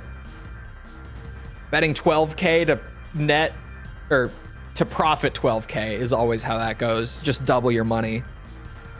Which also means that if you lose even once, then you're not going to make any money in total, which is great. Last Raven Arena has some issues in that regard. I don't like the betting at all. Heavyweight 2-leg model with relatively poor armor ratings given its weight designation. Close range combat offers its only hope for success. All right. AC Ally? Ali? I think they did the betting thing to prevent players from just getting rich off of the arena right off the bat, like you could do in every game with an arena up to this point. Like you could always just go and do the arena before you even touch the campaign and make a shit ton of money. I think they were trying to prevent that. But yeah, having it so that if you lose even once, like you kind of lose your entire ability to make any money off the match. That's just not, it's an overcorrection in my opinion. Oh God. Okay, maybe we need a new FCS. Maybe that's where some of the funding should go.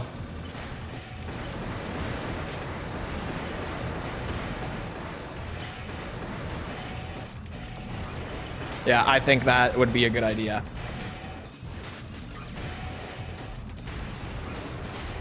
Oh no, he has missile intercepts.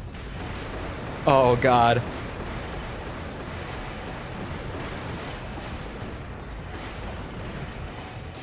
My rifle has to reload too.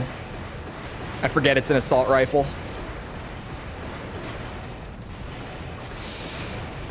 Yikes.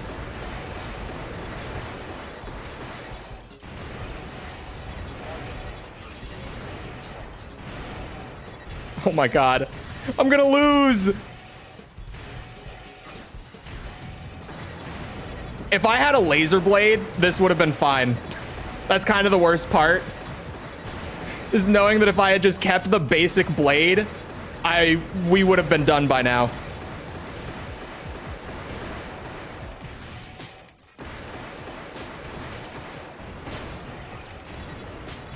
Oh my.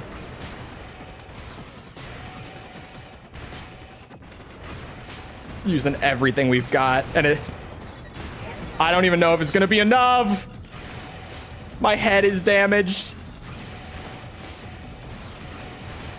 Oh my God. This is bad.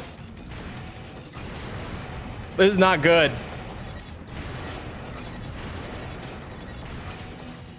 Oh my God. This is so fucked. Ah!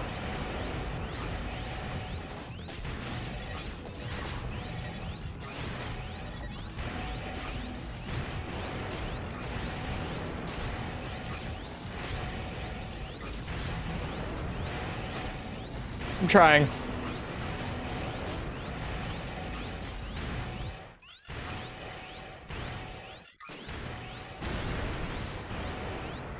Mistakes were made. Mistakes were made. God damn it.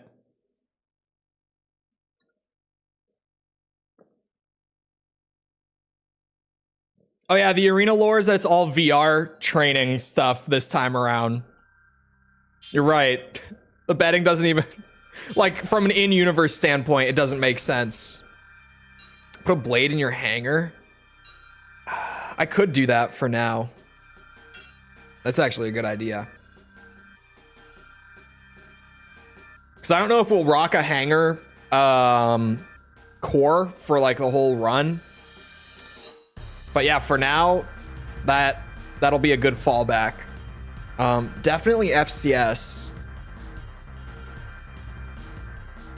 Probably, oh my God, 65K. I'm gonna need it. There's a lot of, oh, tuning is free? Say what? They made tuning free this time? Man, so many changes. Hard to keep up.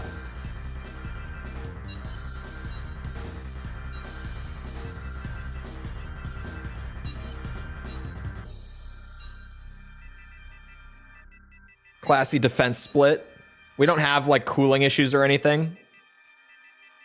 No reason not to. And then, yeah, again, no heat issues right now, so.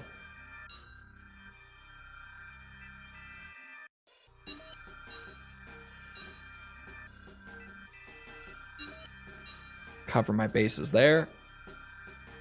All right. The last FCS is very good. The last one. Oh. The Manju. Oh, it's so expensive. Holy shit.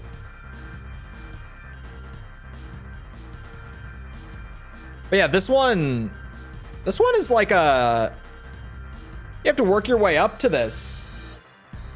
Why are machine guns bad in 3.5? They're not bad, they're just awkward.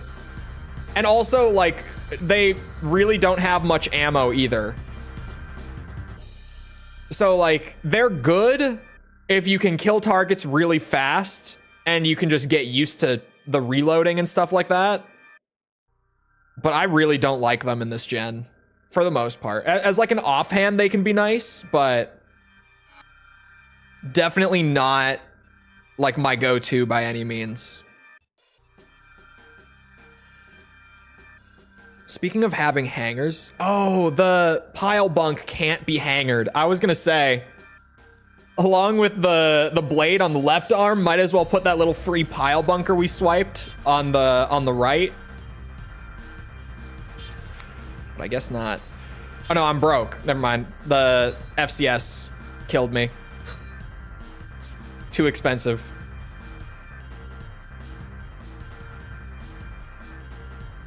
You guys are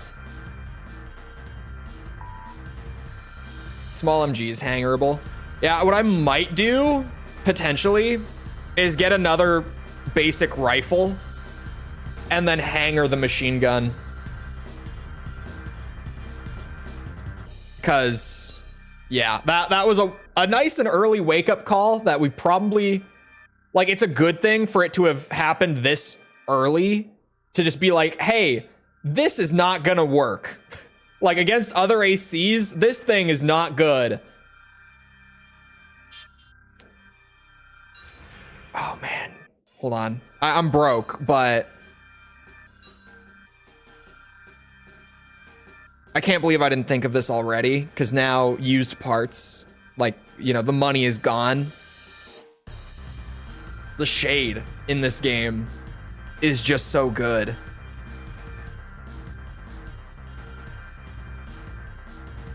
Yeah, I should probably run that.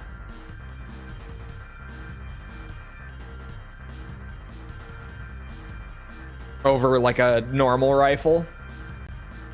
You run Sawa in Last Raven? Are you crazy? Are you crazy, man? Balls of steel.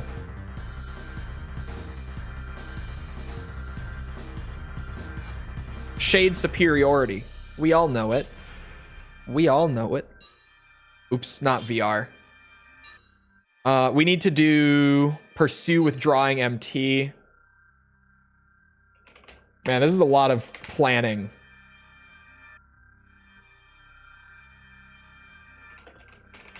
Also, no hidden parts on this one. Just checking to make sure. Yeah, okay. I always double check it with a list this big, just to, like, ensure I didn't typo it or something. All right, Chole, here we go.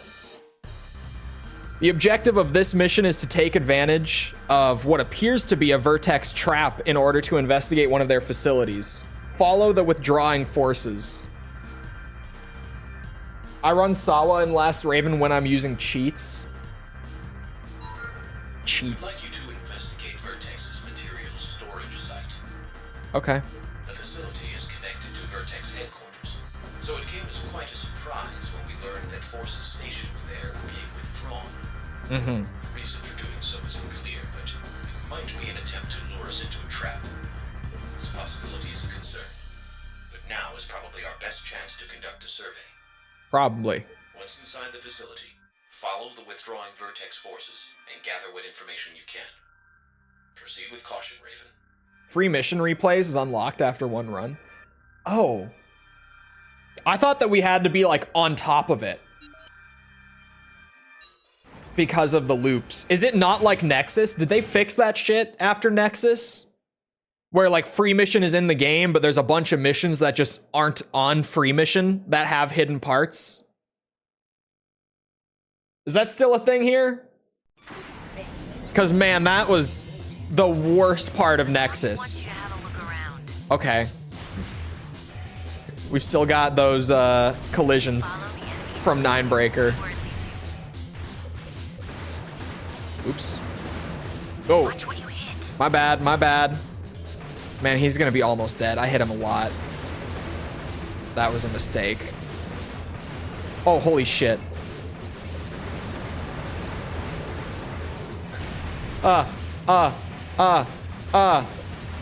Leave me alone.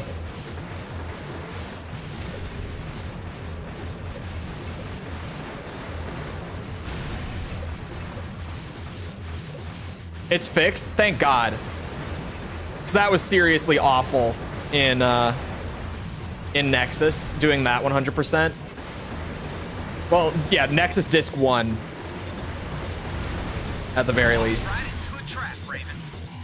Sure. I had no idea.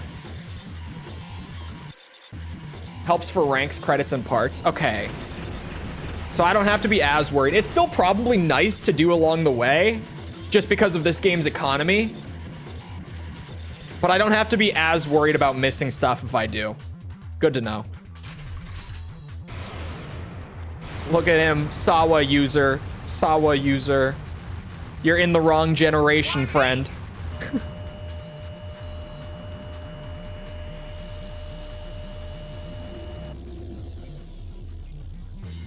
Their true strength can't be gauged from this. You're right, my build is still pretty rough. No one can perform well with this thing. Mission successful.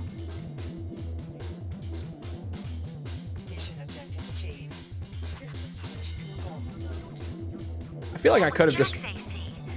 What's going on? I probably could have just run straight through that and not killed anything. Let's head back. I hope Ed knows something.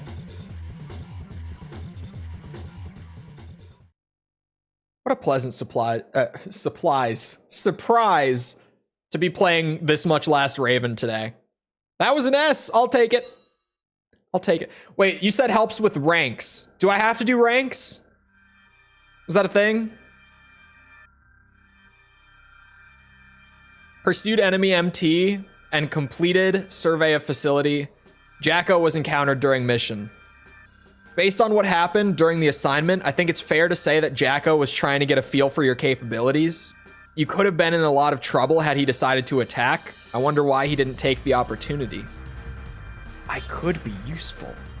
How many missions? That was the third one. The routes in Last Raven are really short.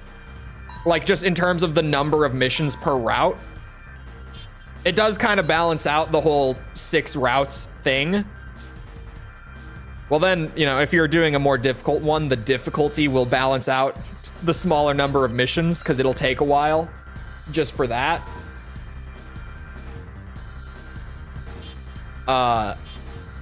But there are less missions per run. Like, hold on, this run is 1, 2, 3, 4, 5, 6, 7, 8, 9, 10, 11.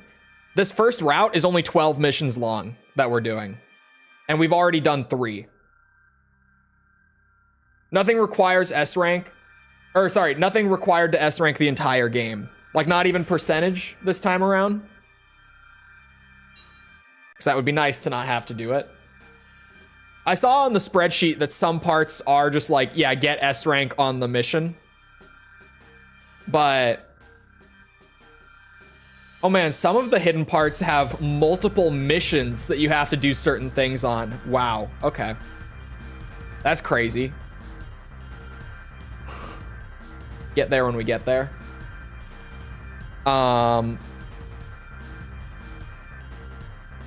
Anywho. Sorry, that was just slightly concerning for me to randomly spot on the sheet. How much was that shade rifle? I could probably wait. Silent line can't hurt you anymore. Thank God.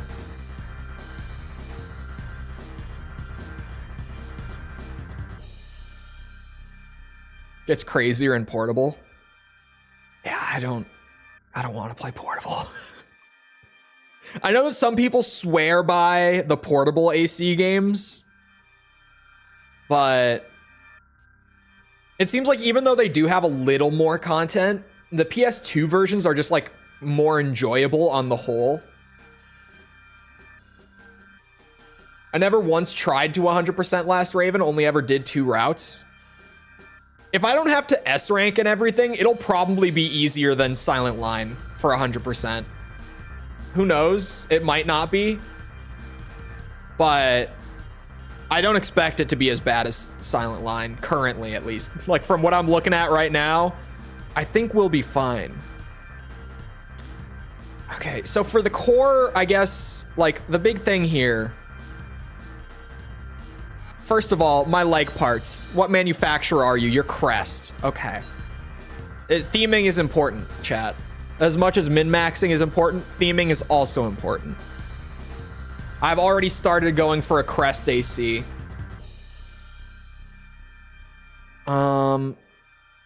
Weapon storage. Weapon storage could be really good in Last Raven though, because of just the length that missions run for. Exceed orbits would be nice. Gotta say. Man, this is an S rank on weight too. It's just not very heavy. Still so much heavier than like, you know, the lightest. So it's kind of weird that it's in the same category. So the letter ranks are pretty broad there. But exceed orbits could be good. That's another weapon storage. This one has a lot more max arm weight, which I don't know if it's going to be super important. A few extra AC fights. Yeah, I guess my thing with portable has always just been like, I don't think that they add enough for me to want to put up with all the trade-offs. You know what I mean? Like, I'm aware of the stuff that they add. It's just, is it worth it for how much I'm trading? Oh man, to E rank. The U3 core? U3? This one? No, it's expensive as shit. I was eyeing it though. It's got pretty much good everything. Like, not the best at anything, but good everything. So I was looking at it. I was just saying that the letter ranks were kind of dog shit, but until I'm looking at the finer details, they are kind of nice just to eyeball it. You know, you can just kind of glance and be like, okay, what are the strengths and weaknesses of each of these? Like this boy, too heavy. I mean, all of these are going to be too heavy, right?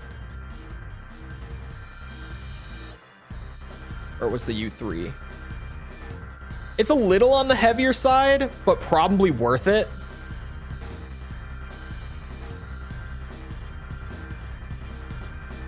Weapon storage is nice. Yeah, I feel like in most of the Gen 3 games, the hangers aren't very useful, but in Last Raven, it's a whole different ball game. That's probably the core I'm gonna want. So I think I just wait to get that. Oh, the UA core? Hold on. UA core. Oh, this one? Hell, that's way too heavy.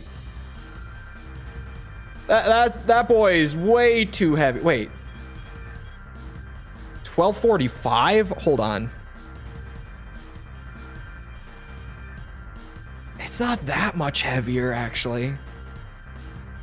Oh, how would it affect the boost speed comparatively? I mean, it's slower.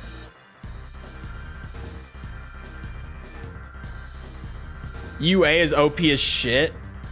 It's weird that it's all the way down here. Because, like, I'm looking at it. Yeah, the weight is the only downside here. Okay, maybe this is the core. Like, it's a little heavier. But those letters were a little deceptive here. Like, it's only very slightly heavier than the one I was looking at already. It's really not that heavy. Like, for being lumped in with the rest of the heavyweights, it's the lightest of the bunch. That's a really good core. It's just good everything. It is a little heavier. Okay, maybe not good everything. Option slots are pretty low. It's still... Why is the defense? Oh, the energy defense. I was like, why are those numbers split like that? The energy defense is low. Cronus? Which one is the Cronus? Oh, this one. The, what's it? Why can I not remember his name? Stinger. The Stinger core. Yeah, probably the UA for me. But I'm kind of wondering if I should buy that right now. Wait, what? Oh, never.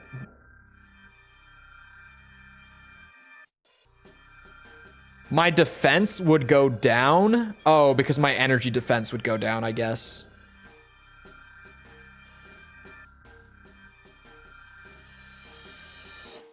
Yeah, I think from what I was looking at least, this seems to be the one. But I am kind of just sitting here like, do I buy the core right now? Or do I buy weapons right now? Let me buy the core first, and then I think weapons are gonna come after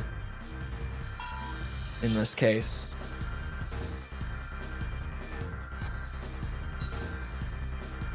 Okay, hold on. So yeah, after that, I think I'll definitely want to pick up the Shade once I've got the money for it. What can I get as a left arm? Yeah, there's no left arm Shade unless it's secret, which I don't think it is. Oh yeah, Tune, thank you. I would have forgotten.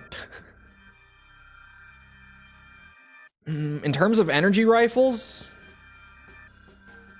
not much that's great. It might kind of work out to go for a Ghast in the left hand though, just to have both ammo types. Get me around any like, what's it? Any opponents who might have like insane, oh, I forgot to tune still. Insane energy defense.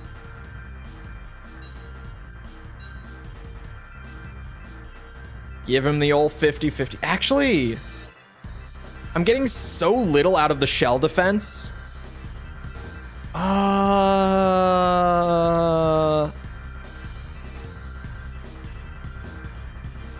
I probably do wanna, maybe I wanna do like this. Yeah, that's probably how I wanna split that up. You just get so little per point on the shell defense. But you also hit a pretty big diminishing return, like right here, on energy defense as well. There's a soft cap right there where it goes down to 2 per level. Watch out for ammo. Yeah, we're gonna be using the hangers for sure. Man, what's my weight at though? Oh, we might start pushing weight too hard, like way before we think we will, to be honest. That might become a complication here. Okay, we need to do protect the cargo next.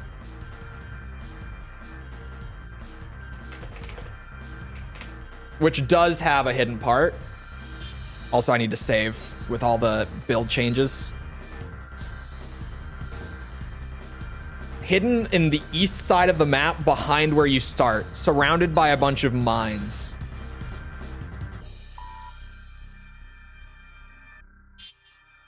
Yeah, I think we're gonna ditch the right-hand ghast.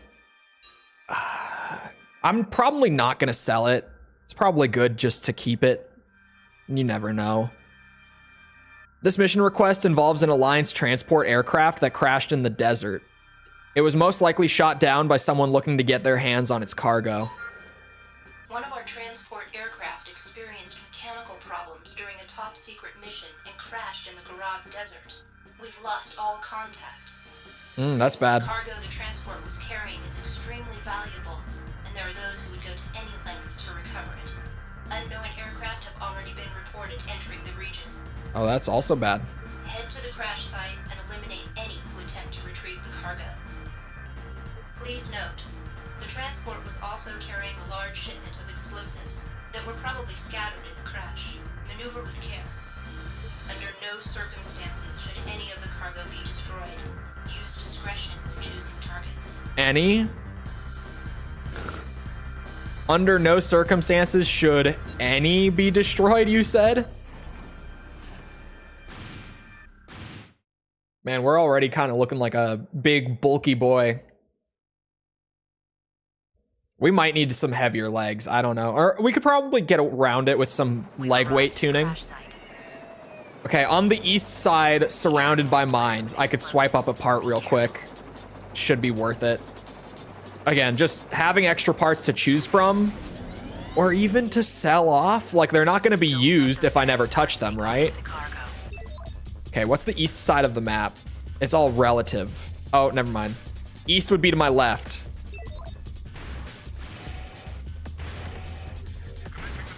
There should be a part around here surrounded by mines. Oh, they're aerial targets. Uh-oh. One of them is moving into position. Don't do that.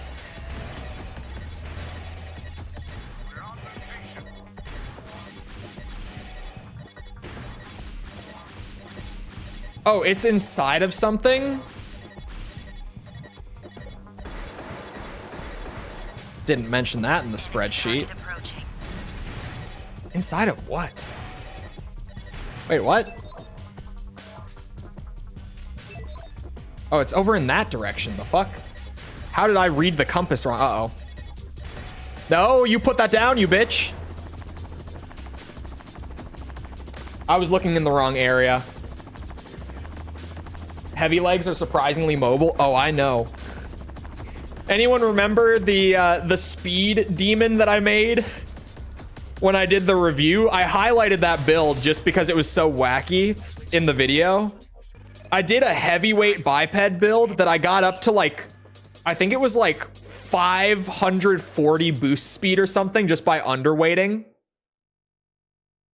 Does this game have regular missions? Yeah. Yeah. Oh, sorry. This isn't Formula Front. We finished Formula Front. We're doing Last Raven now. I was like, of course Last Raven has regular missions. We're on to Last Raven. One of our transport aircraft experienced mechanical Ignores the problems. compass. Well, I didn't see the compass in the corner yet. I was looking at the map to try to figure out which way was east and didn't see it. So I was like, it's relative to where I'm facing. I don't know which way east is. And then I saw the compass. Immediately after I said it, I spotted the compass. Great timing on that one. I forget that there's a compass at the top during gameplay too, because I opened the map. Oh, there it is. Yeah, okay. That made it a lot easier. Who would have thought the compass at the top would help? Those are the shield extensions? The goated shield extensions? Oh, dude, we're cooking. Those are all absolutely gonna go on the build. Uh-oh. Oh, thank God. Yeah, those are 100% gonna see some use. No way they don't. Will a simple missile do it? Nice missile shot. Oh, fuck.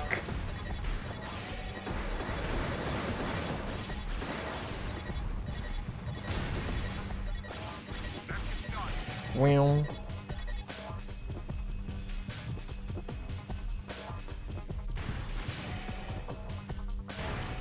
Yeah, fresh start in this game is not bad as long as you're just like actually, Enemy target you know, approaching. being somewhat careful about the decisions you're making.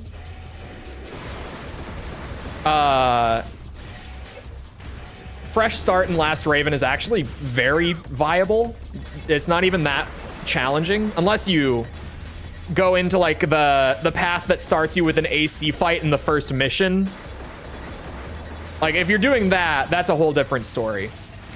Enemy target approaching. But assuming you start on not the hardest path of the three, fresh starting this game is perfectly viable.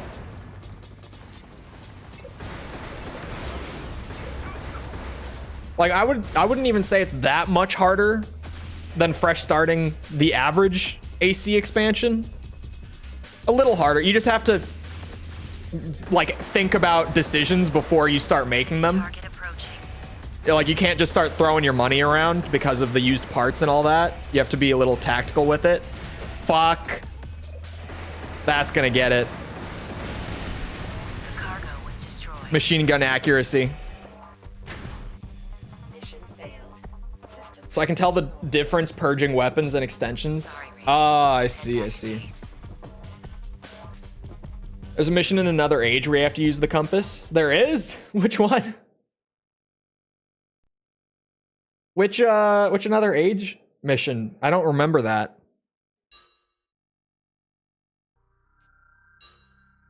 I love that it gives you the option to restart the entire game. Because, you know, Last Raven, you can snowball yourself into a bad spot. And you might actually want to start from the beginning. Yeah, the missile launcher's not going to do me any good. It's probably a good call to purge it. Now that you mention it. Transports Ow. with the cargo. Oh, I'm going to have to grab the part again. That's fine. Honestly, using the machine gun is just kind of a bad idea here. I'm going to purge that too. It's not doing much for me anyway. It's just a complete scatter shot that's not really hitting the targets. And could potentially blow up the defense or It's moving into position. the cargo. Oh, and purge blade. Yeah. Another good call. Let me grab that part. Damn. That extension is going to be really nice to have. So I definitely want to grab it. Enemy target approaching.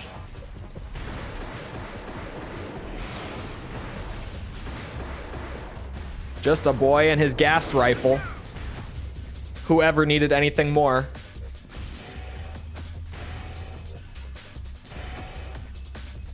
Just basic rifles in 3.5 are actually so nice. They're really nice in 6 too. Approaching. The what's it? The Ronsetsu RF in Gen 6. That thing fucks. That thing is awesome. Uh-oh. We're fine.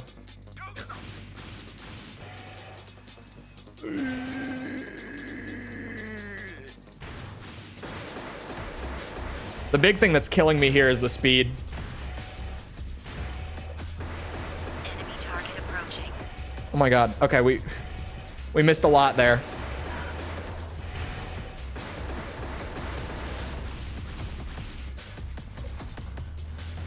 The one that's like an AK? Yeah, that one. The single fire that you can hold for the burst, but just single firing it is incredible, and you can buy it like 4 missions into the game. System switch. And it's just one of the best weapons in the game, for single player at least. It's great. You can genuinely pick that thing up and run it the whole campaign. You'll do perfectly fine. It's just a great rifle. It's so solid. High damage, high ammo capacity. Didn't you call the RF mid in your short? I said that it was, what's it?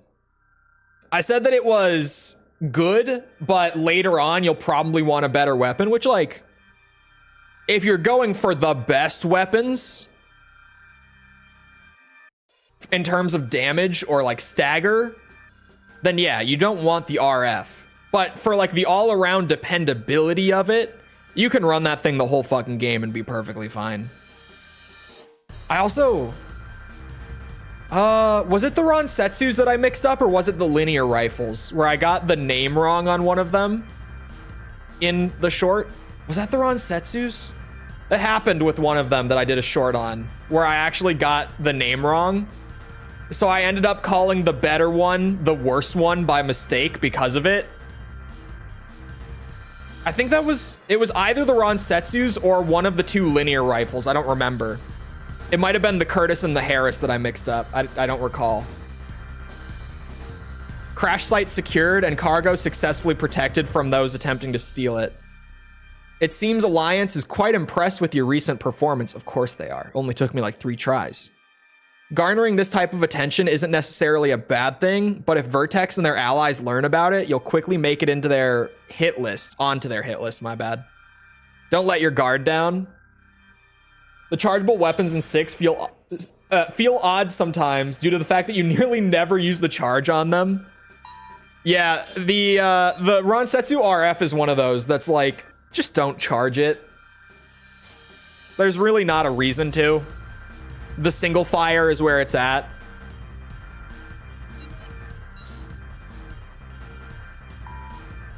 I gotta plug my phone in. Hold on.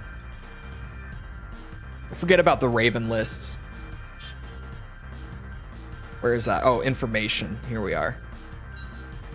Anyone dead? Oh, there's some dead ones. Greenhorn is dead.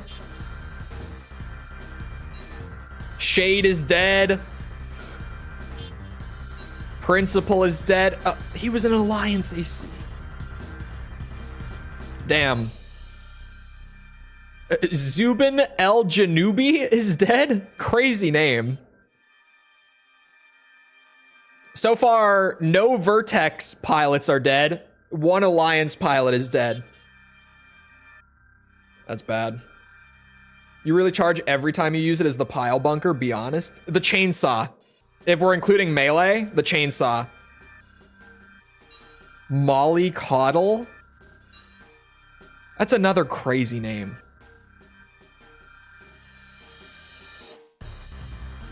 Excuse me.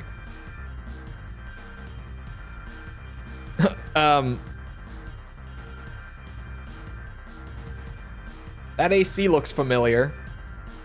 Just me? It can't just be me, right? AKA fake Genobeat. Yeah, I was like, I did read it. I glanced at it. I read it in my head. I saw that Zenaida's after them. Oh, the laser lance? Yeah, you should be charging the laser lance. The linear rifles charged are pretty awesome. Like, you won't charge them all the time. Spamming them is just good general use, but for stagger, just if you charge it, you're going to stagger. There's a lot of charge weapons in 6 that you do charge, but there's also just a lot that using the uncharged version is normally better, like the Ronsetsu RF. Oh, my controller. Okay. Oh, right. I was gonna buy the Shade now that I had the, what's it? The core situated. I was gonna get the weapons worked out. Oops. I keep thinking the shop is like in its own menu every time. Oh my god, I didn't even have the optionals equipped because we changed the, what's it called? We changed the core. I forgot to re-equip my optionals. The yellow shade looks wrong. Is it just me? Maybe the weapons colors should be blue. I don't know. Looking at it now, maybe they should be yellow. Yellow shade just looks weird. It's throwing me off. That's it, though.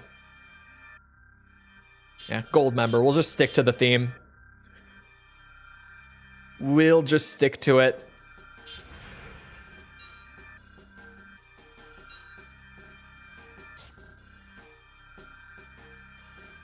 Each independently? No.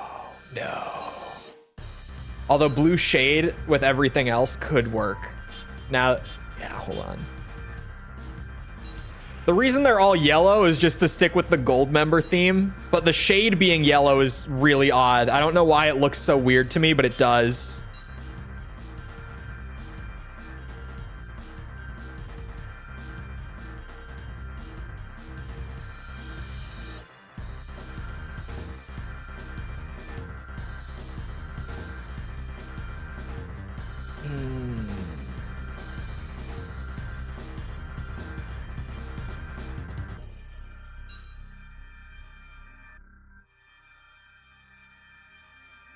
I don't know. Yeah, I think I like the blue one the most. How much money do I have? 35K. I think I could probably beat this guy now. I'll give it another go.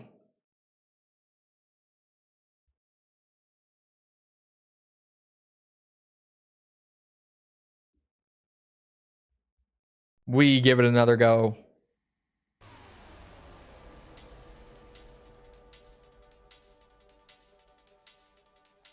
My defense is already so high. So is his, though. Whoa.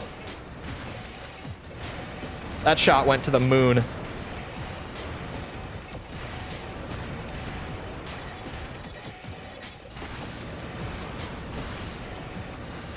Yeah, with the FCS and the laser rifle. Big improvement, big success.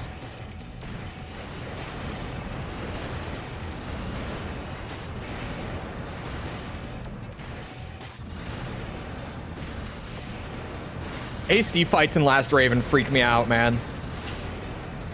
Scary as shit.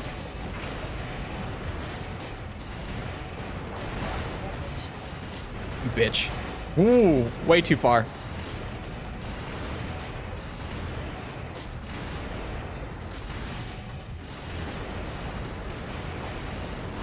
Shit. I got all the gold medals in 9-breaker. I can obviously use melee real good.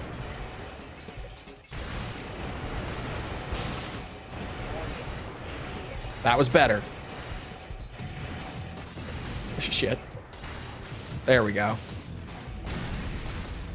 Key lightning. I don't know. I like the lightning in Ace Combat 7. I didn't have any issue. Like I actively thought it was a fun addition, especially because it appears in what, 2 missions in the game.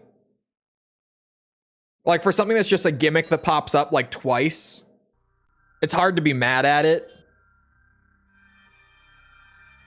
Like, is it disruptive? Yeah. But that's the point of it. Right? If it wasn't disruptive, there would be no reason to have it in the first place. Have I seen the movie Idiocracy? No. Oh, Mike Judge. I liked, what's it? I liked King of the Hill when I was younger, but I never got into Beavis and Butthead, personally. Hoverleg AC that achieves a good balance between mobility and offensive capability. I think it's only in Mission 7. Doesn't it pop up twice? I could have sworn it was twice.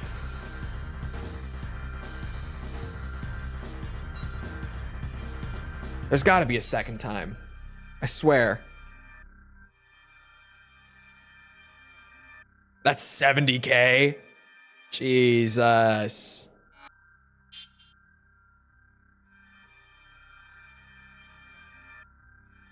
Ah, mission 17. There it is. I was like, I really thought it had 2 missions that it was present in. Thank God I was right. The Lightning Defender.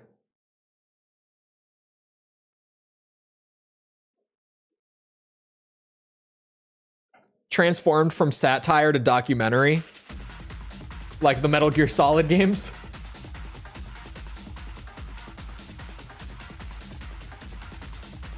Holy stats. Maybe this was a bad idea.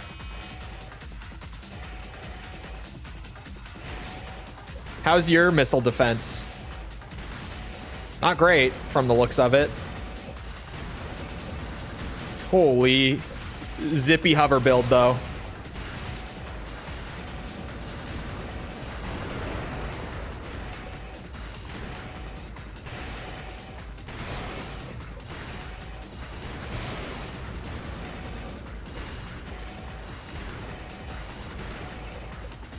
I think we'll be fine, to be real with you.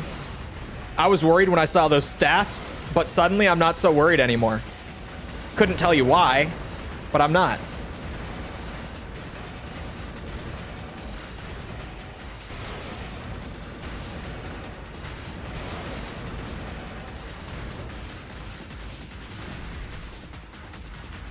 Is about an average Joe in modern USA accidentally getting frozen for centuries and wakes up in an America where everyone is extremely stupid. Uh-oh. Terry Crews plays the president who's a former wrestler. Yeah, that's not terribly far off. We're getting there soon enough, probably. The way that things are trending. I mean, we've already had a bodybuilder as governor, right? Why not? Or competitive bodybuilder slash action movie star. My bad.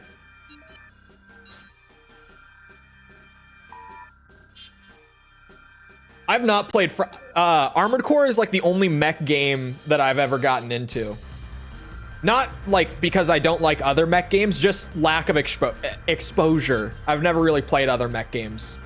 Other than I had what was it? Mech Warrior on the original Xbox, and I played that when I was like 4. It was just a game that like my dad had for the Xbox that I played a little bit, but I never really like played it. But other than that, like legitimately no real mech game experience. Titanfall, I played the first Titanfall a good bit. It's kind of different. I would classify Titanfall as a game that has mechs rather than a mech game. You know what I mean? It's different. But he was a very good politician also. I mean, it could happen. It's just normally there's not a bunch of overlap there, right? Like, surely it's very possible to be good at both. It's just not normal to be, I guess is the best way to put it. Yeah, the Ghast is probably the rifle to go for, just for the ammo alone. Let me get a peek at the next arena opponent. Maybe it's worth it to pop in there. Heavyweight 2-leg AC designed for long range. Unit's lack of speed is offset by its well-rounded weapon selection. I think I could take that AC. I think I could. We'll see. This might be a bad idea. I might be pushing it on the arena matches right now, just with the build that we have. Like, we're still rocking so much of the starter kit that this might be a bad idea. But I'm feeling confident. I don't know about you guys, but I am.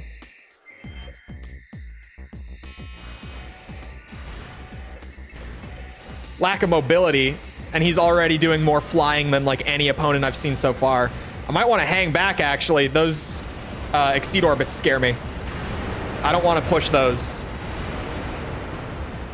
Weirdly, he's not making use of that left-hand sniper that I saw. Like, at all.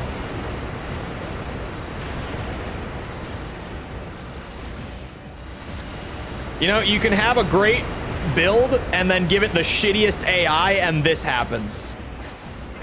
Because this build should give me way more trouble than it's giving me right now. But the fact that he's using these like orbit pods instead of his sniper rifle, it's leading to this.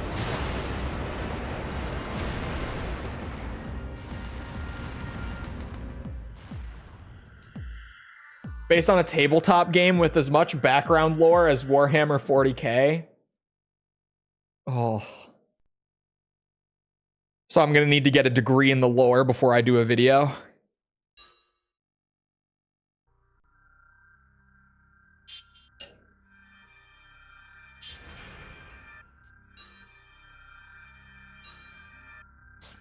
That went well. Netted a quick bit of profit for the ghast. Why am I saving? Let me go buy the ghast. Let me make the build change real quick before I save. That way I don't have to save twice, because I keep kind of doing that. I'm compulsively saving after everything. But if I just did this real quick. Okay, left hand, I want the ghast, and then we hanger the machine gun instead.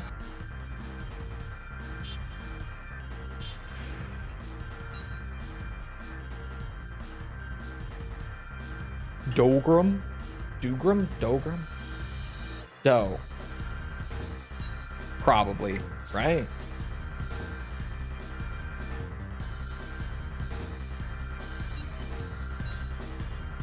What was I about to say? Oh, now I just need to buy a right-hand sylph as well. And we'll have the arm weapons set. Then I'll probably worry about... I'm just trying to think like priority order here. Weapons are pretty important, trying to get off the ground early here. So I'm trying to get like my arm weapons and hangers going. And then I should worry about like my generator and my radiator and my booster. And then like my arms, my head. Then probably my back weapons. My back weapons are going to be like the last thing. We don't really need them with the setup I'm running. They're going to be like a little supplementary addition. Destroy AC vigilance. All right.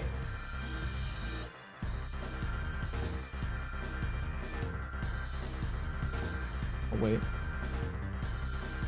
Also had a Saturday morning cartoon show in the 80s that is considered to be an in-universe TV show that's government-sponsored propaganda for children. DS, thank you for gifting a member to VJ. Appreciate it. Can you name your second AC Grr, baby? And then we can name the third Very Grr. Those movies are so dumb, but like in the best way. I love them so much. That could be the theme for The Last Raven 100%. All the ACs are loosely Austin Powers related. If only in name. But I'll take it. I don't know how much we could really do Austin Powers related builds in Last Raven and have them be viable. But I'll take the names at least. This mission request has been issued by Alliance HQ and involves the elimination of a Raven turned traitor. It seems the pilot in question intends on following Evangel. No. This is an emergency request. We need help eliminating the AC named Vigilance. The AC's pilot, Treachery, has joined forces with our former tactical unit commander, Evangel. He has betrayed his loyalties to Alliance. Some of our troops are already locked in combat with the target, but this is more a delaying action than anything else. They won't last much longer. Head to the Garab Desert and make sure the traitor is eliminated. It's possible that Evangel may get involved, so proceed with care. We can't afford any mistakes on this mission. Do not let us down. We could do like a quad leg. I'm trying to think. We can't really do mini-me. Even the smallest AC is still an AC, right? Like, it's still a big unit. I'm just like, we could... Man, are gifted memberships not clearing off the screen? Fuck. Really? Coding your own chat box. Don't do it, chat. Me and Jess are gonna have to figure that out. No, definitely not. Oh my god. At least I've got backup. Oh, does he have good missile? Oh, he's got decoys. Okay. Well, my backup is dead. You need more practice. No, you do.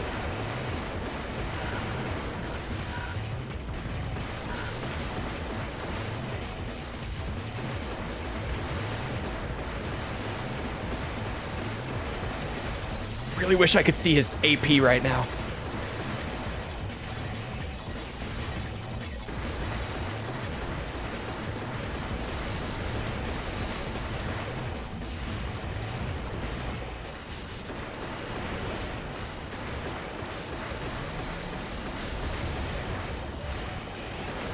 Yikes.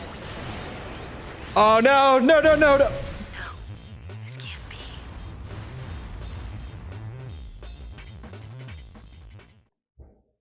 So dead set on me using yours. You see what? Mine still works way better than yours. I don't. You saying this means nothing to me. You need a better FCS? We have a better FCS. We already bought it. This is it.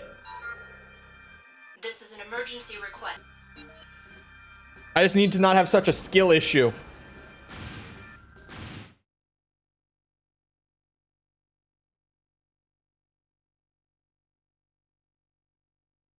I'm trying to think. Alternatively, fuck me.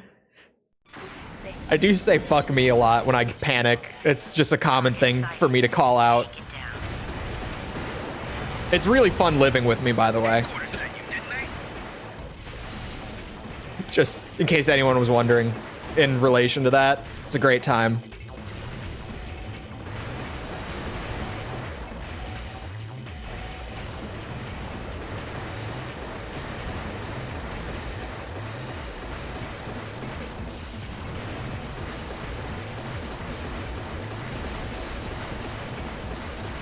Oh my god, don't hit me with those arm lasers.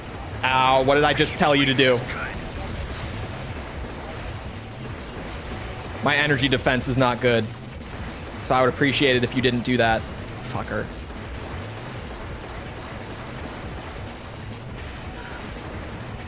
There we go. Like I said, it was just a skill issue. You did it. Mission objective achieved. Used to be glitchy, but it's fixed now. It's still glitchy. It's just not as glitchy as it was. And that's only because they changed up the back end a little bit. You got lucky on that.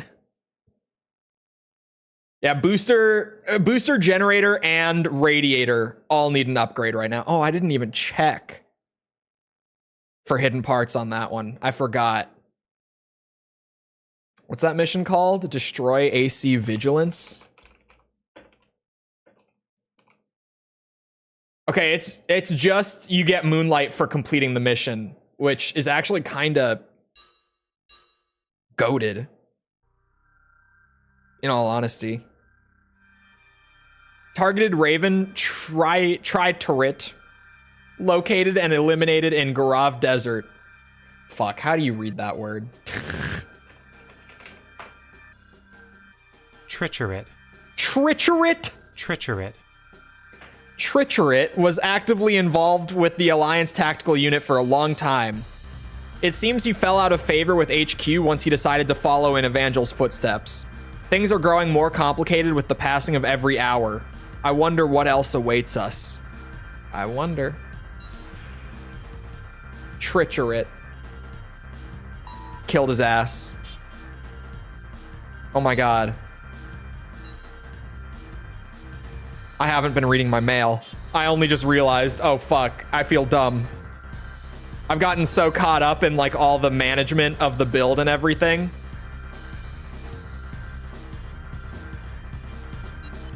All right, Tricher it down.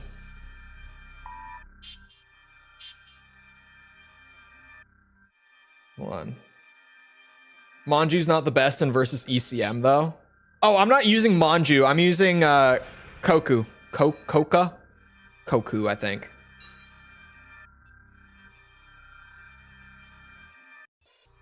Oh, I forgot that I had this. Totally forgot. I should have been running that. This boy. Maybe you should make a mech based on electrical weapons because of your guest you always have in the background. I feel like if we were going to do an AC Pikachu, honestly, Gen 6 would probably be the place to do that.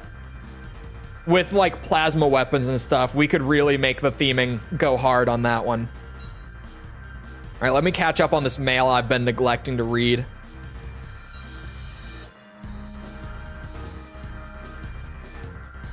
Tricherit, a Raven who worked for Evangel as a member of Alliance's tactical unit, was eliminated. Traitors like him cannot be tolerated, and we will stop at nothing to bring them to justice.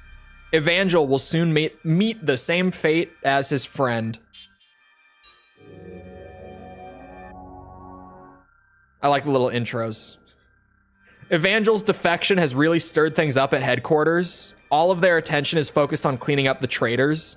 Pride is clouding their vision, and they have lost focus about what is really important. We have to take care of Vertex and bring the chaos to an end. The world needs peace. The cannon that literally fires a yellow lightning bolt. Yeah, Gen 6 is totally the place to do it. 100%. There have been repeated sightings of an unknown unit type in various locations during the last few hours. It appears as though it may be responsible for the loss of some of our forces. While it may be a new Alliance weapon, we don't know for sure. Please update us if any new information comes to light about this subject. Man, I am so behind on this. Is it even worth it at this point? Evangel, the commander of Alliance's tactical unit, and a few of his fellow Ravens have decided to join Vertex. While fortunate for us, the loss of so many of their best pilots will certainly come as a harsh blow to Alliance. I'm sure they still have plenty of tricks left up their sleeves, though. We dare not let our guard down for even a moment. Yeah, you can see where I feel dumb now, because I was supposed to read all of this, like, this whole time. We could just take it from the top. Surely nothing will be weird or out of whack here, considering I've almost progressed through half an entire run at this point. There are 24 hours remaining, definitely, until Vertex's declared time of attack. We should have taken care of the risk they presented long ago, but sadly we hesitated to act. Vertex cannot hope to match our access to resources, but the numerous Ravens in their employ is always so weird to read, do pose a threat. Victory is ours if we remove them from the equation. That's a super phonetically fucked word, employ. Day 3, 24 hours remain. Day 1, only 1 day here. At 3:50 hours, our forces took over the Deorgan Distribution Center. Capturing this facility greatly helps our cause. All Ravens know what our organization is capable of achieving. Those who refuse to cooperate with us will end up paying for this error with their lives. Time is running out. We sincerely hope you make the right decision. The VR Arena Manager. Do you enjoy a good battle? Do you think you're a good pilot? Hopefully you will take advantage of the VR Arena to hone your skills. The VR Arena enables those using it the opportunity to get in a bit of fun and combat practice all at the same time. Those who perform well will reap great rewards. Alliance Tactical Unit is now prepared to launch a full-scale assault on Vertex and their interests. It's not clear what Jacko's intentions really are, and if we continue waiting any longer, it may be too late. I won't force any Raven to work for us, but those who stand against us will be eliminated. Yeah, nothing weird here yet.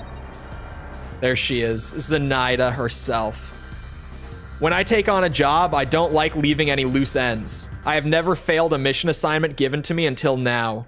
I don't know exactly who you are, but you've caused me a lot of embarrassment. Man, this is all after the first mission still. Jesus Christ.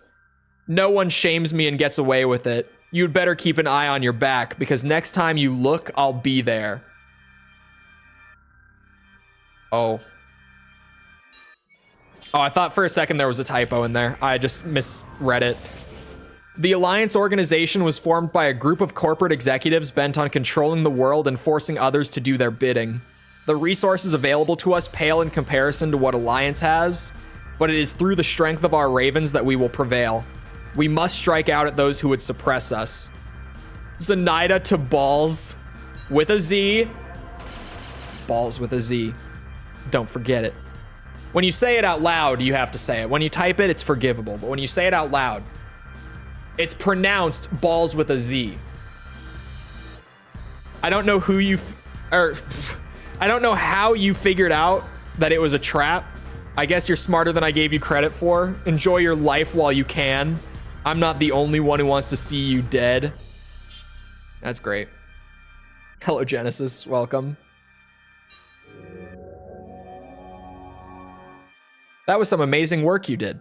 Vertex's declared attack time is quickly approaching, and although we have more resources than them, we must use these effectively if we are to succeed. The task ahead of us isn't an easy one, but I know we will win as long as we can count on your continued support. I am all 15 Last Raven enjoyers. Hey, man. Do people not like Last Raven? I always got the impression that this game was very well liked. But maybe not. I could definitely see some people not liking how hard it is. An emergency situation has just come up that requires immediate attention. We've confirmed that Evangel and some of those loyal to him have abandoned their duties with us to join Vertex. This is completely unacceptable. We must show the traitors that their actions will not go unpunished. We'll make it worth your while to help us get rid of them. Is really hard. Yeah, I could see that some people just might not like it being so ball busting at times. Not Caspian. Another Alliance member down. I killed Tricherit. Still, I don't know. In terms of manpower, it still looks like Vertex has the upper hand. The best of the 3.5 games at the least. Unfortunately, that's not really saying a ton, but it's 100% true.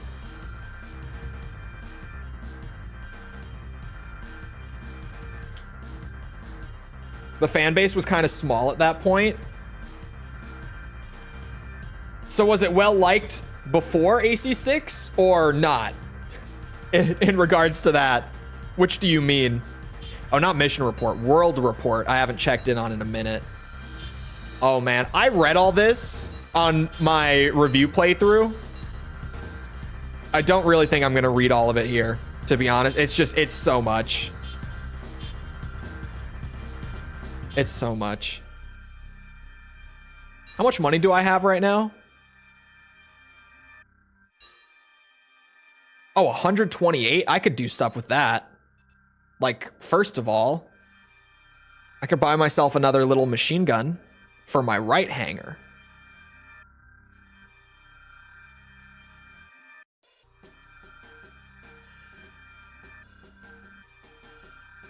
Is there not a right hand Sylph? Uh-oh. It might be secret. Hold on. It is. The right hand one is a secret part. Okay. So we'll just wait on that, I guess. Was becoming more and more niche until 6. Well, yeah. Only a couple sang its praises. Oh, okay. Read it when it updates? Probably. Like, the updates are worth it, but reading all that lore, it's just so much.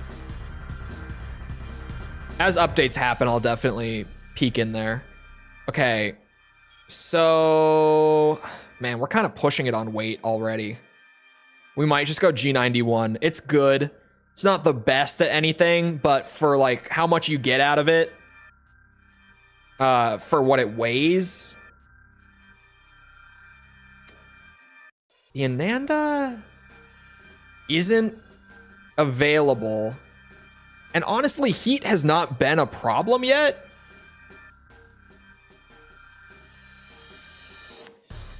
Oh man.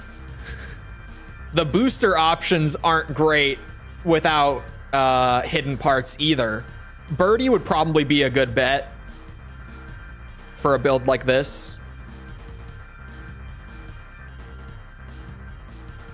Pretty economical too, not super expensive for a good bit of boost power. Runs pretty cool. I could buy both the G91 and the Birdie. Vulture 2? Why? Oh, for weight to boost power? That's pretty great. In terms of like everything else, hold on. Let me get the letters. They're a good dipstick check. They're not the be all end all, but they're a good dipstick, right? Birdie has less energy drain for less boost power. That's a trade-off.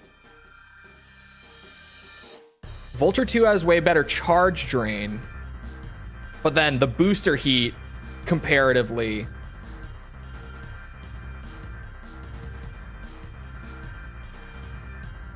Or Vulture 1. Oh, that's a super well-rounded one. Other than the heat. Oh, yeah. Okay. That makes way more sense. I was looking at it. I'm like, man, I don't know. I don't know.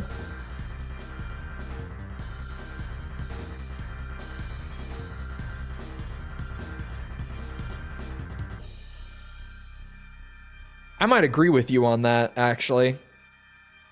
I think I do. The weight especially is really good.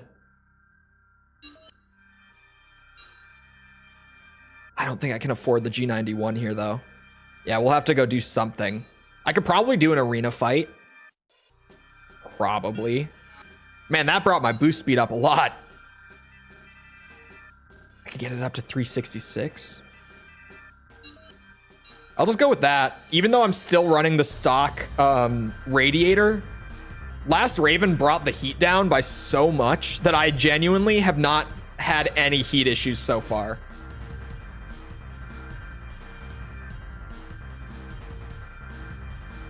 Goal 2 is hot. It seems like for the most part, all the best boosters are hidden parts here. They actually kind of got that right here, especially compared to the other 3.5 games.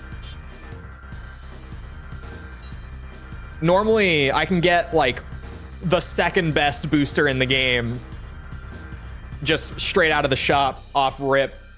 Here, I'm going to have to actually work for all of the good ones pretty much. Lightweight reverse joint with machine guns and missiles. Yeah, I think we've got this in the bag, to be honest. The only thing that can screw me here is if he's too bouncy. Yeah, the core is helping a lot too. The cooling is really high on the core.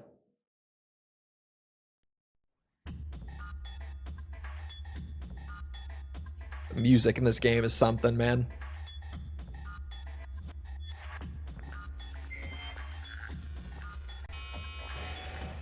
Holy shit, we're moving. Wow. Okay, this is gonna take a little adjustment after rocking the stock boosters for so long. Wowza. Oh, I forgot we had a rifle in the left now as well. Totally spaced that. I still thought I had the machine gun there. Oh my god. I'm moving too much. It's throwing me off aim-wise. Gonna have to adjust to that. And yeah, now with the booster, we need a generator. Suddenly, we do have a bit of an energy concern. This was to be expected.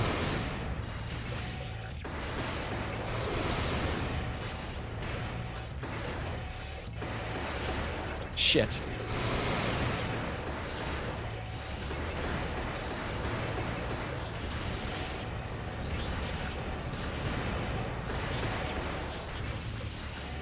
Aw, you bitch. Ah!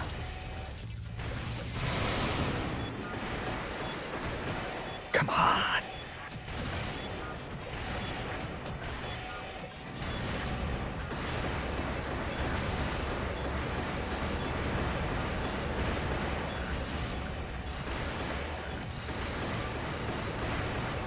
Being this fast with this much gear loaded feels strange.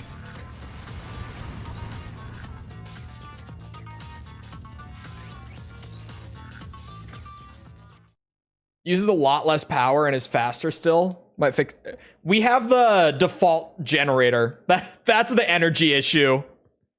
Ooh, look at that. Left-hand pistol that I'm never gonna touch. But we have it.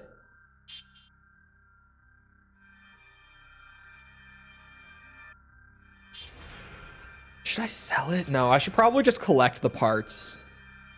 Like, I don't think I'm ever gonna use it, but I might. Maybe. Ooh. Hold on, with firepower equivalent to that of a rifle. Wait a second. Maybe I should hanger that instead of the machine gun. Hold on, now you're speaking my language. It's lighter too. Okay. Okay, I spoke too soon. That one's on me. As soon as I read firepower equivalent to a rifle, the ammo's not great. That's the downside. But I don't know. That seems pretty good. Okay. Generator.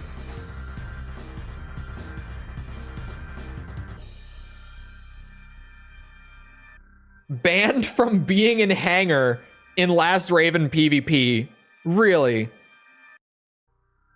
I mean, they look good. They don't look that good to me at a glance, but I guess, you know, actually using them is a whole different story. Oh my god, we could slot the Regora and still be good on weight. It would hurt our boost speed a good bit, but 354 is still great boost speed for a build like this. Like, I'm not terribly worried about that, in all honesty.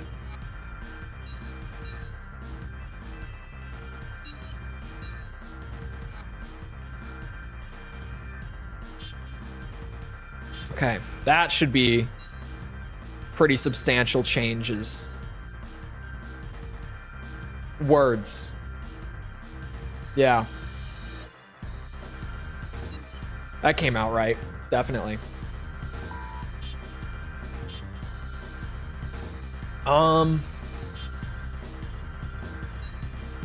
New arms next? Yeah, now, or no.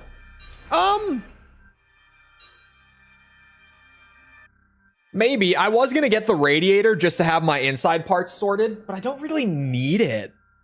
Like, I really don't, to be honest. Yeah, I might do my frame parts, like arms next, then head. Would definitely be the way. We need to do halt energy production. This mission request comes from Alliance's tactical unit and involves launching an attack one of Vertex's most important facilities. There's a lot at stake here. So much at stake, he missed a word in his message. To bring operations at Vertex's main hydroelectric plant to a standstill. Both sides Oh no. ongoing conflict are almost equally matched at present. That will change if we can cripple the enemy's ability to produce energy. I might have played this during the review playthrough. Vertex is well aware of how important this facility is to their cause, and they have units in place to ensure its continued operation. Head to the plant. Destroy all of the designated targets. Clear out. Did I? I think I did. I vaguely remember this mission, I think. And I think I hated it.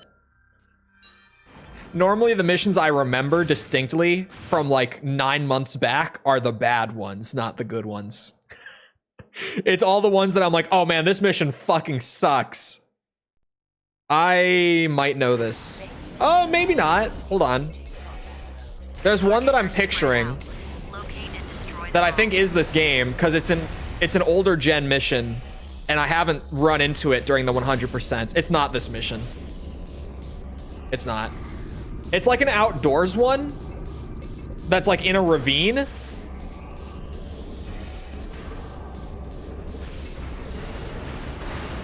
I have vague memories of that one. There, and at the end, you come to like a kind of dam area. Oh, I thought there was one in the room with me when it did that. And there's like these giant cannons all along the sides. Fucking hated that mission. Oh, Last Raven, the exploding enemies on death. What the fuck? Oh, it's the little dudes. Just despawn them from existence.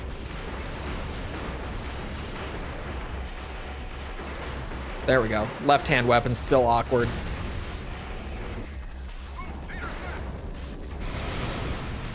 Oh, fuckers. You guys stop that. No, you stop. Swear to God, where are the other ones? Up there. Bitches.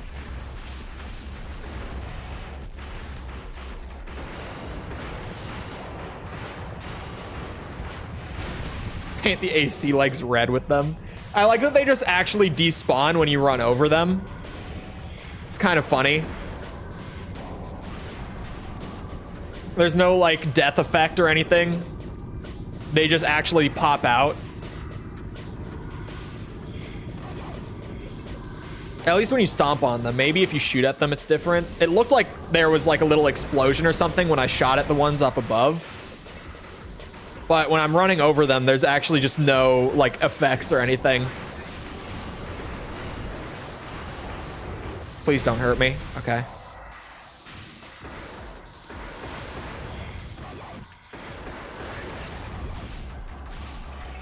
All right. There were infantry guys in there, but we don't need to bother.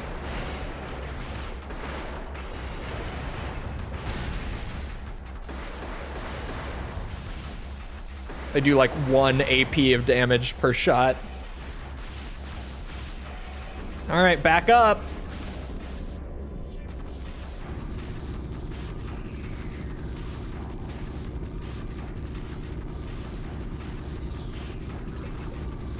Yeah, I like having left-hand weapons in 3.5, but rifles always feel a little iffy to me.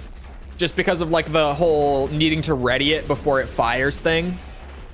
That little bit of delay makes them feel super awkward. Oh. Oh, I never came through here. Shit. Not looking at my radar. I should be. Oh, come on. There we go.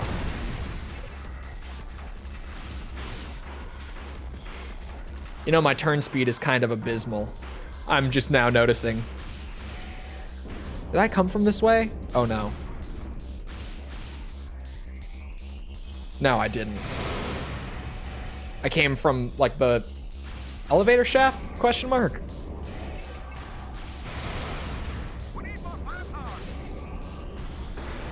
Goodbye. The way they just blink out of existence. It's awesome. Yeah, okay, even if you shoot at them, there's nothing. I guess I just, like, hit a rocket with my bullet or something.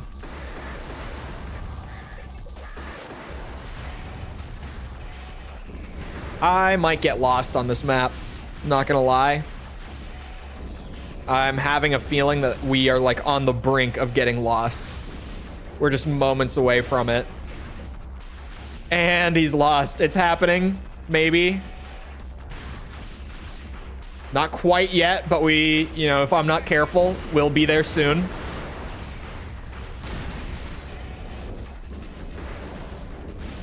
And that sucks in 3.5 with dual wielding. Accidentally firing off a round when you try to use the door.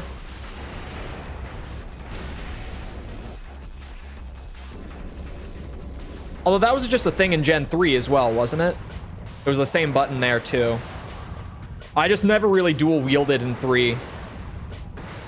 Because rocking the default controls in Gen 3, dual wielding feels like ass.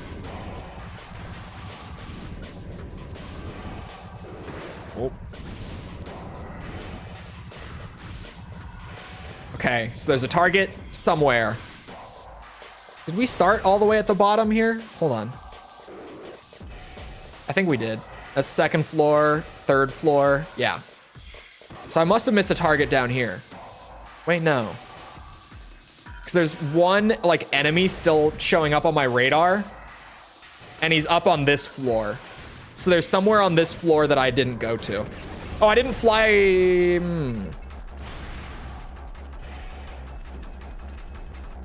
Okay, hold on. Wait a minute.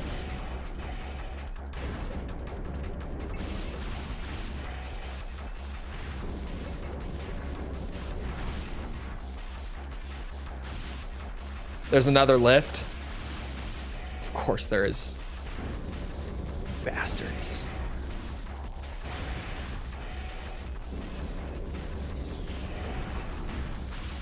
I think that's the one that I was using before.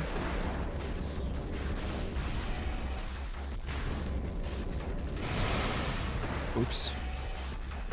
Oops again. Hold 3 shots. 4. There we go.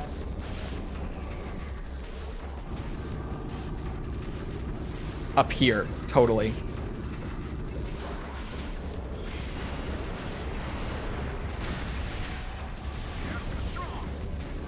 Hello. Oop.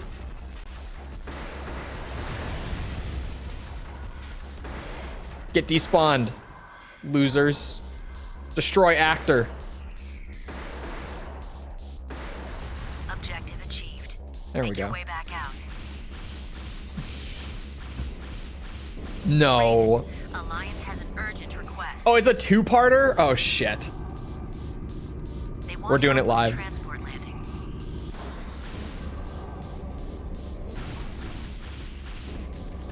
You need to hurry if you want to take part. Little bitches. Get to the escape point as quickly Where as the hell is that? This goes down. Okay, that's where. I was like, how do I get lower? Let's go back.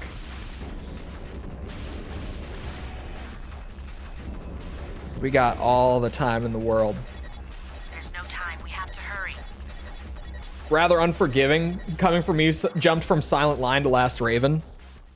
I don't feel like Last Raven is as difficult as it gets credit for being. I think it's definitely one of the hardest Armored Core games. My spicy take with the difficulty in Armored Core is that I think Verdict Day is actually significantly more difficult.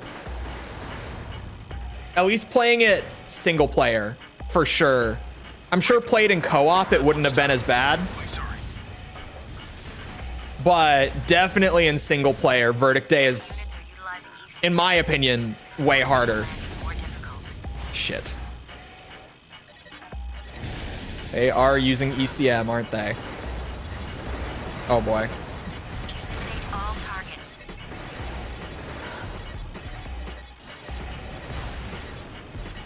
Last Raven is probably the second hardest in the series, though.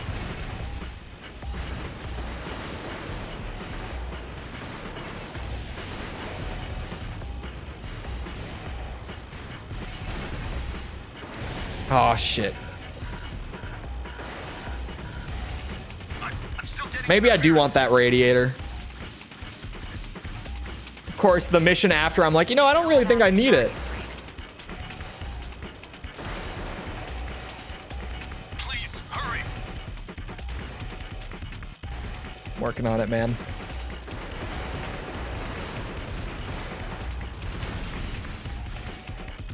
A headpiece would definitely be nice for this ECM bullshit. There's no more time. No, I'm working on it. I burned. I'm stupid. I wasn't paying enough attention. What the hell? Where are those bullets going? Through you? What's a hitbox?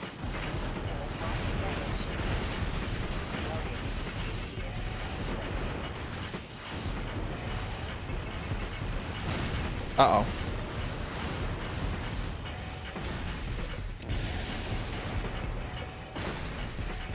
You know, for someone who was just yelling at me about how there's no time, seems like there was plenty of time.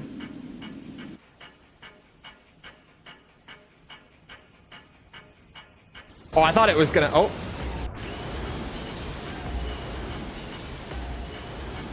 Okay. Good landing. The mission was a success.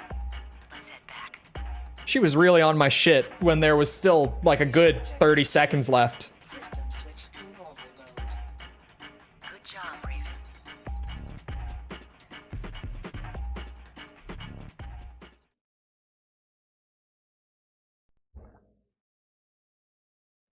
Oh, the back crack.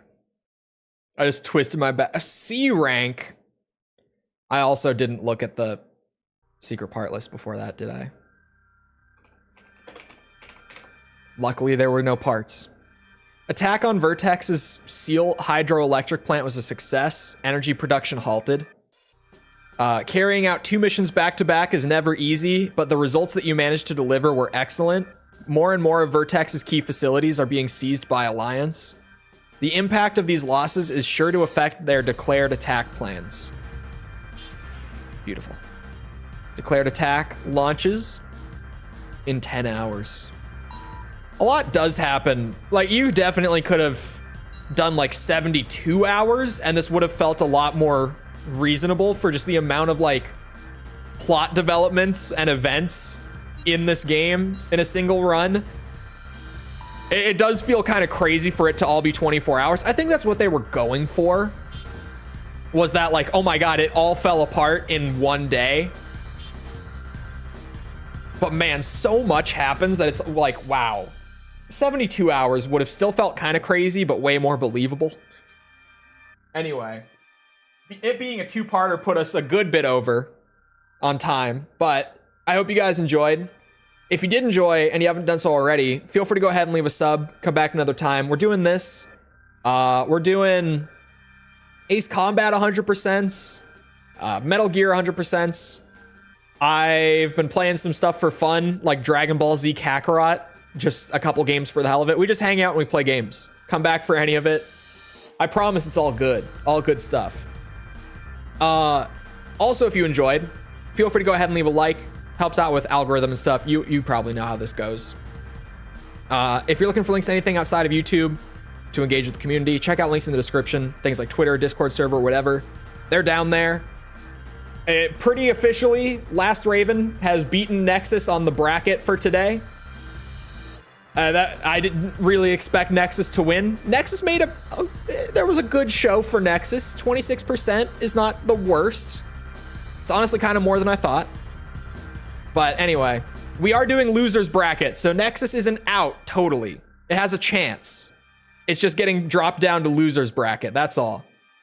Anyway, once again, I hope you guys enjoyed. I'll see you always back here next time. I hope you all have a great rest of your day.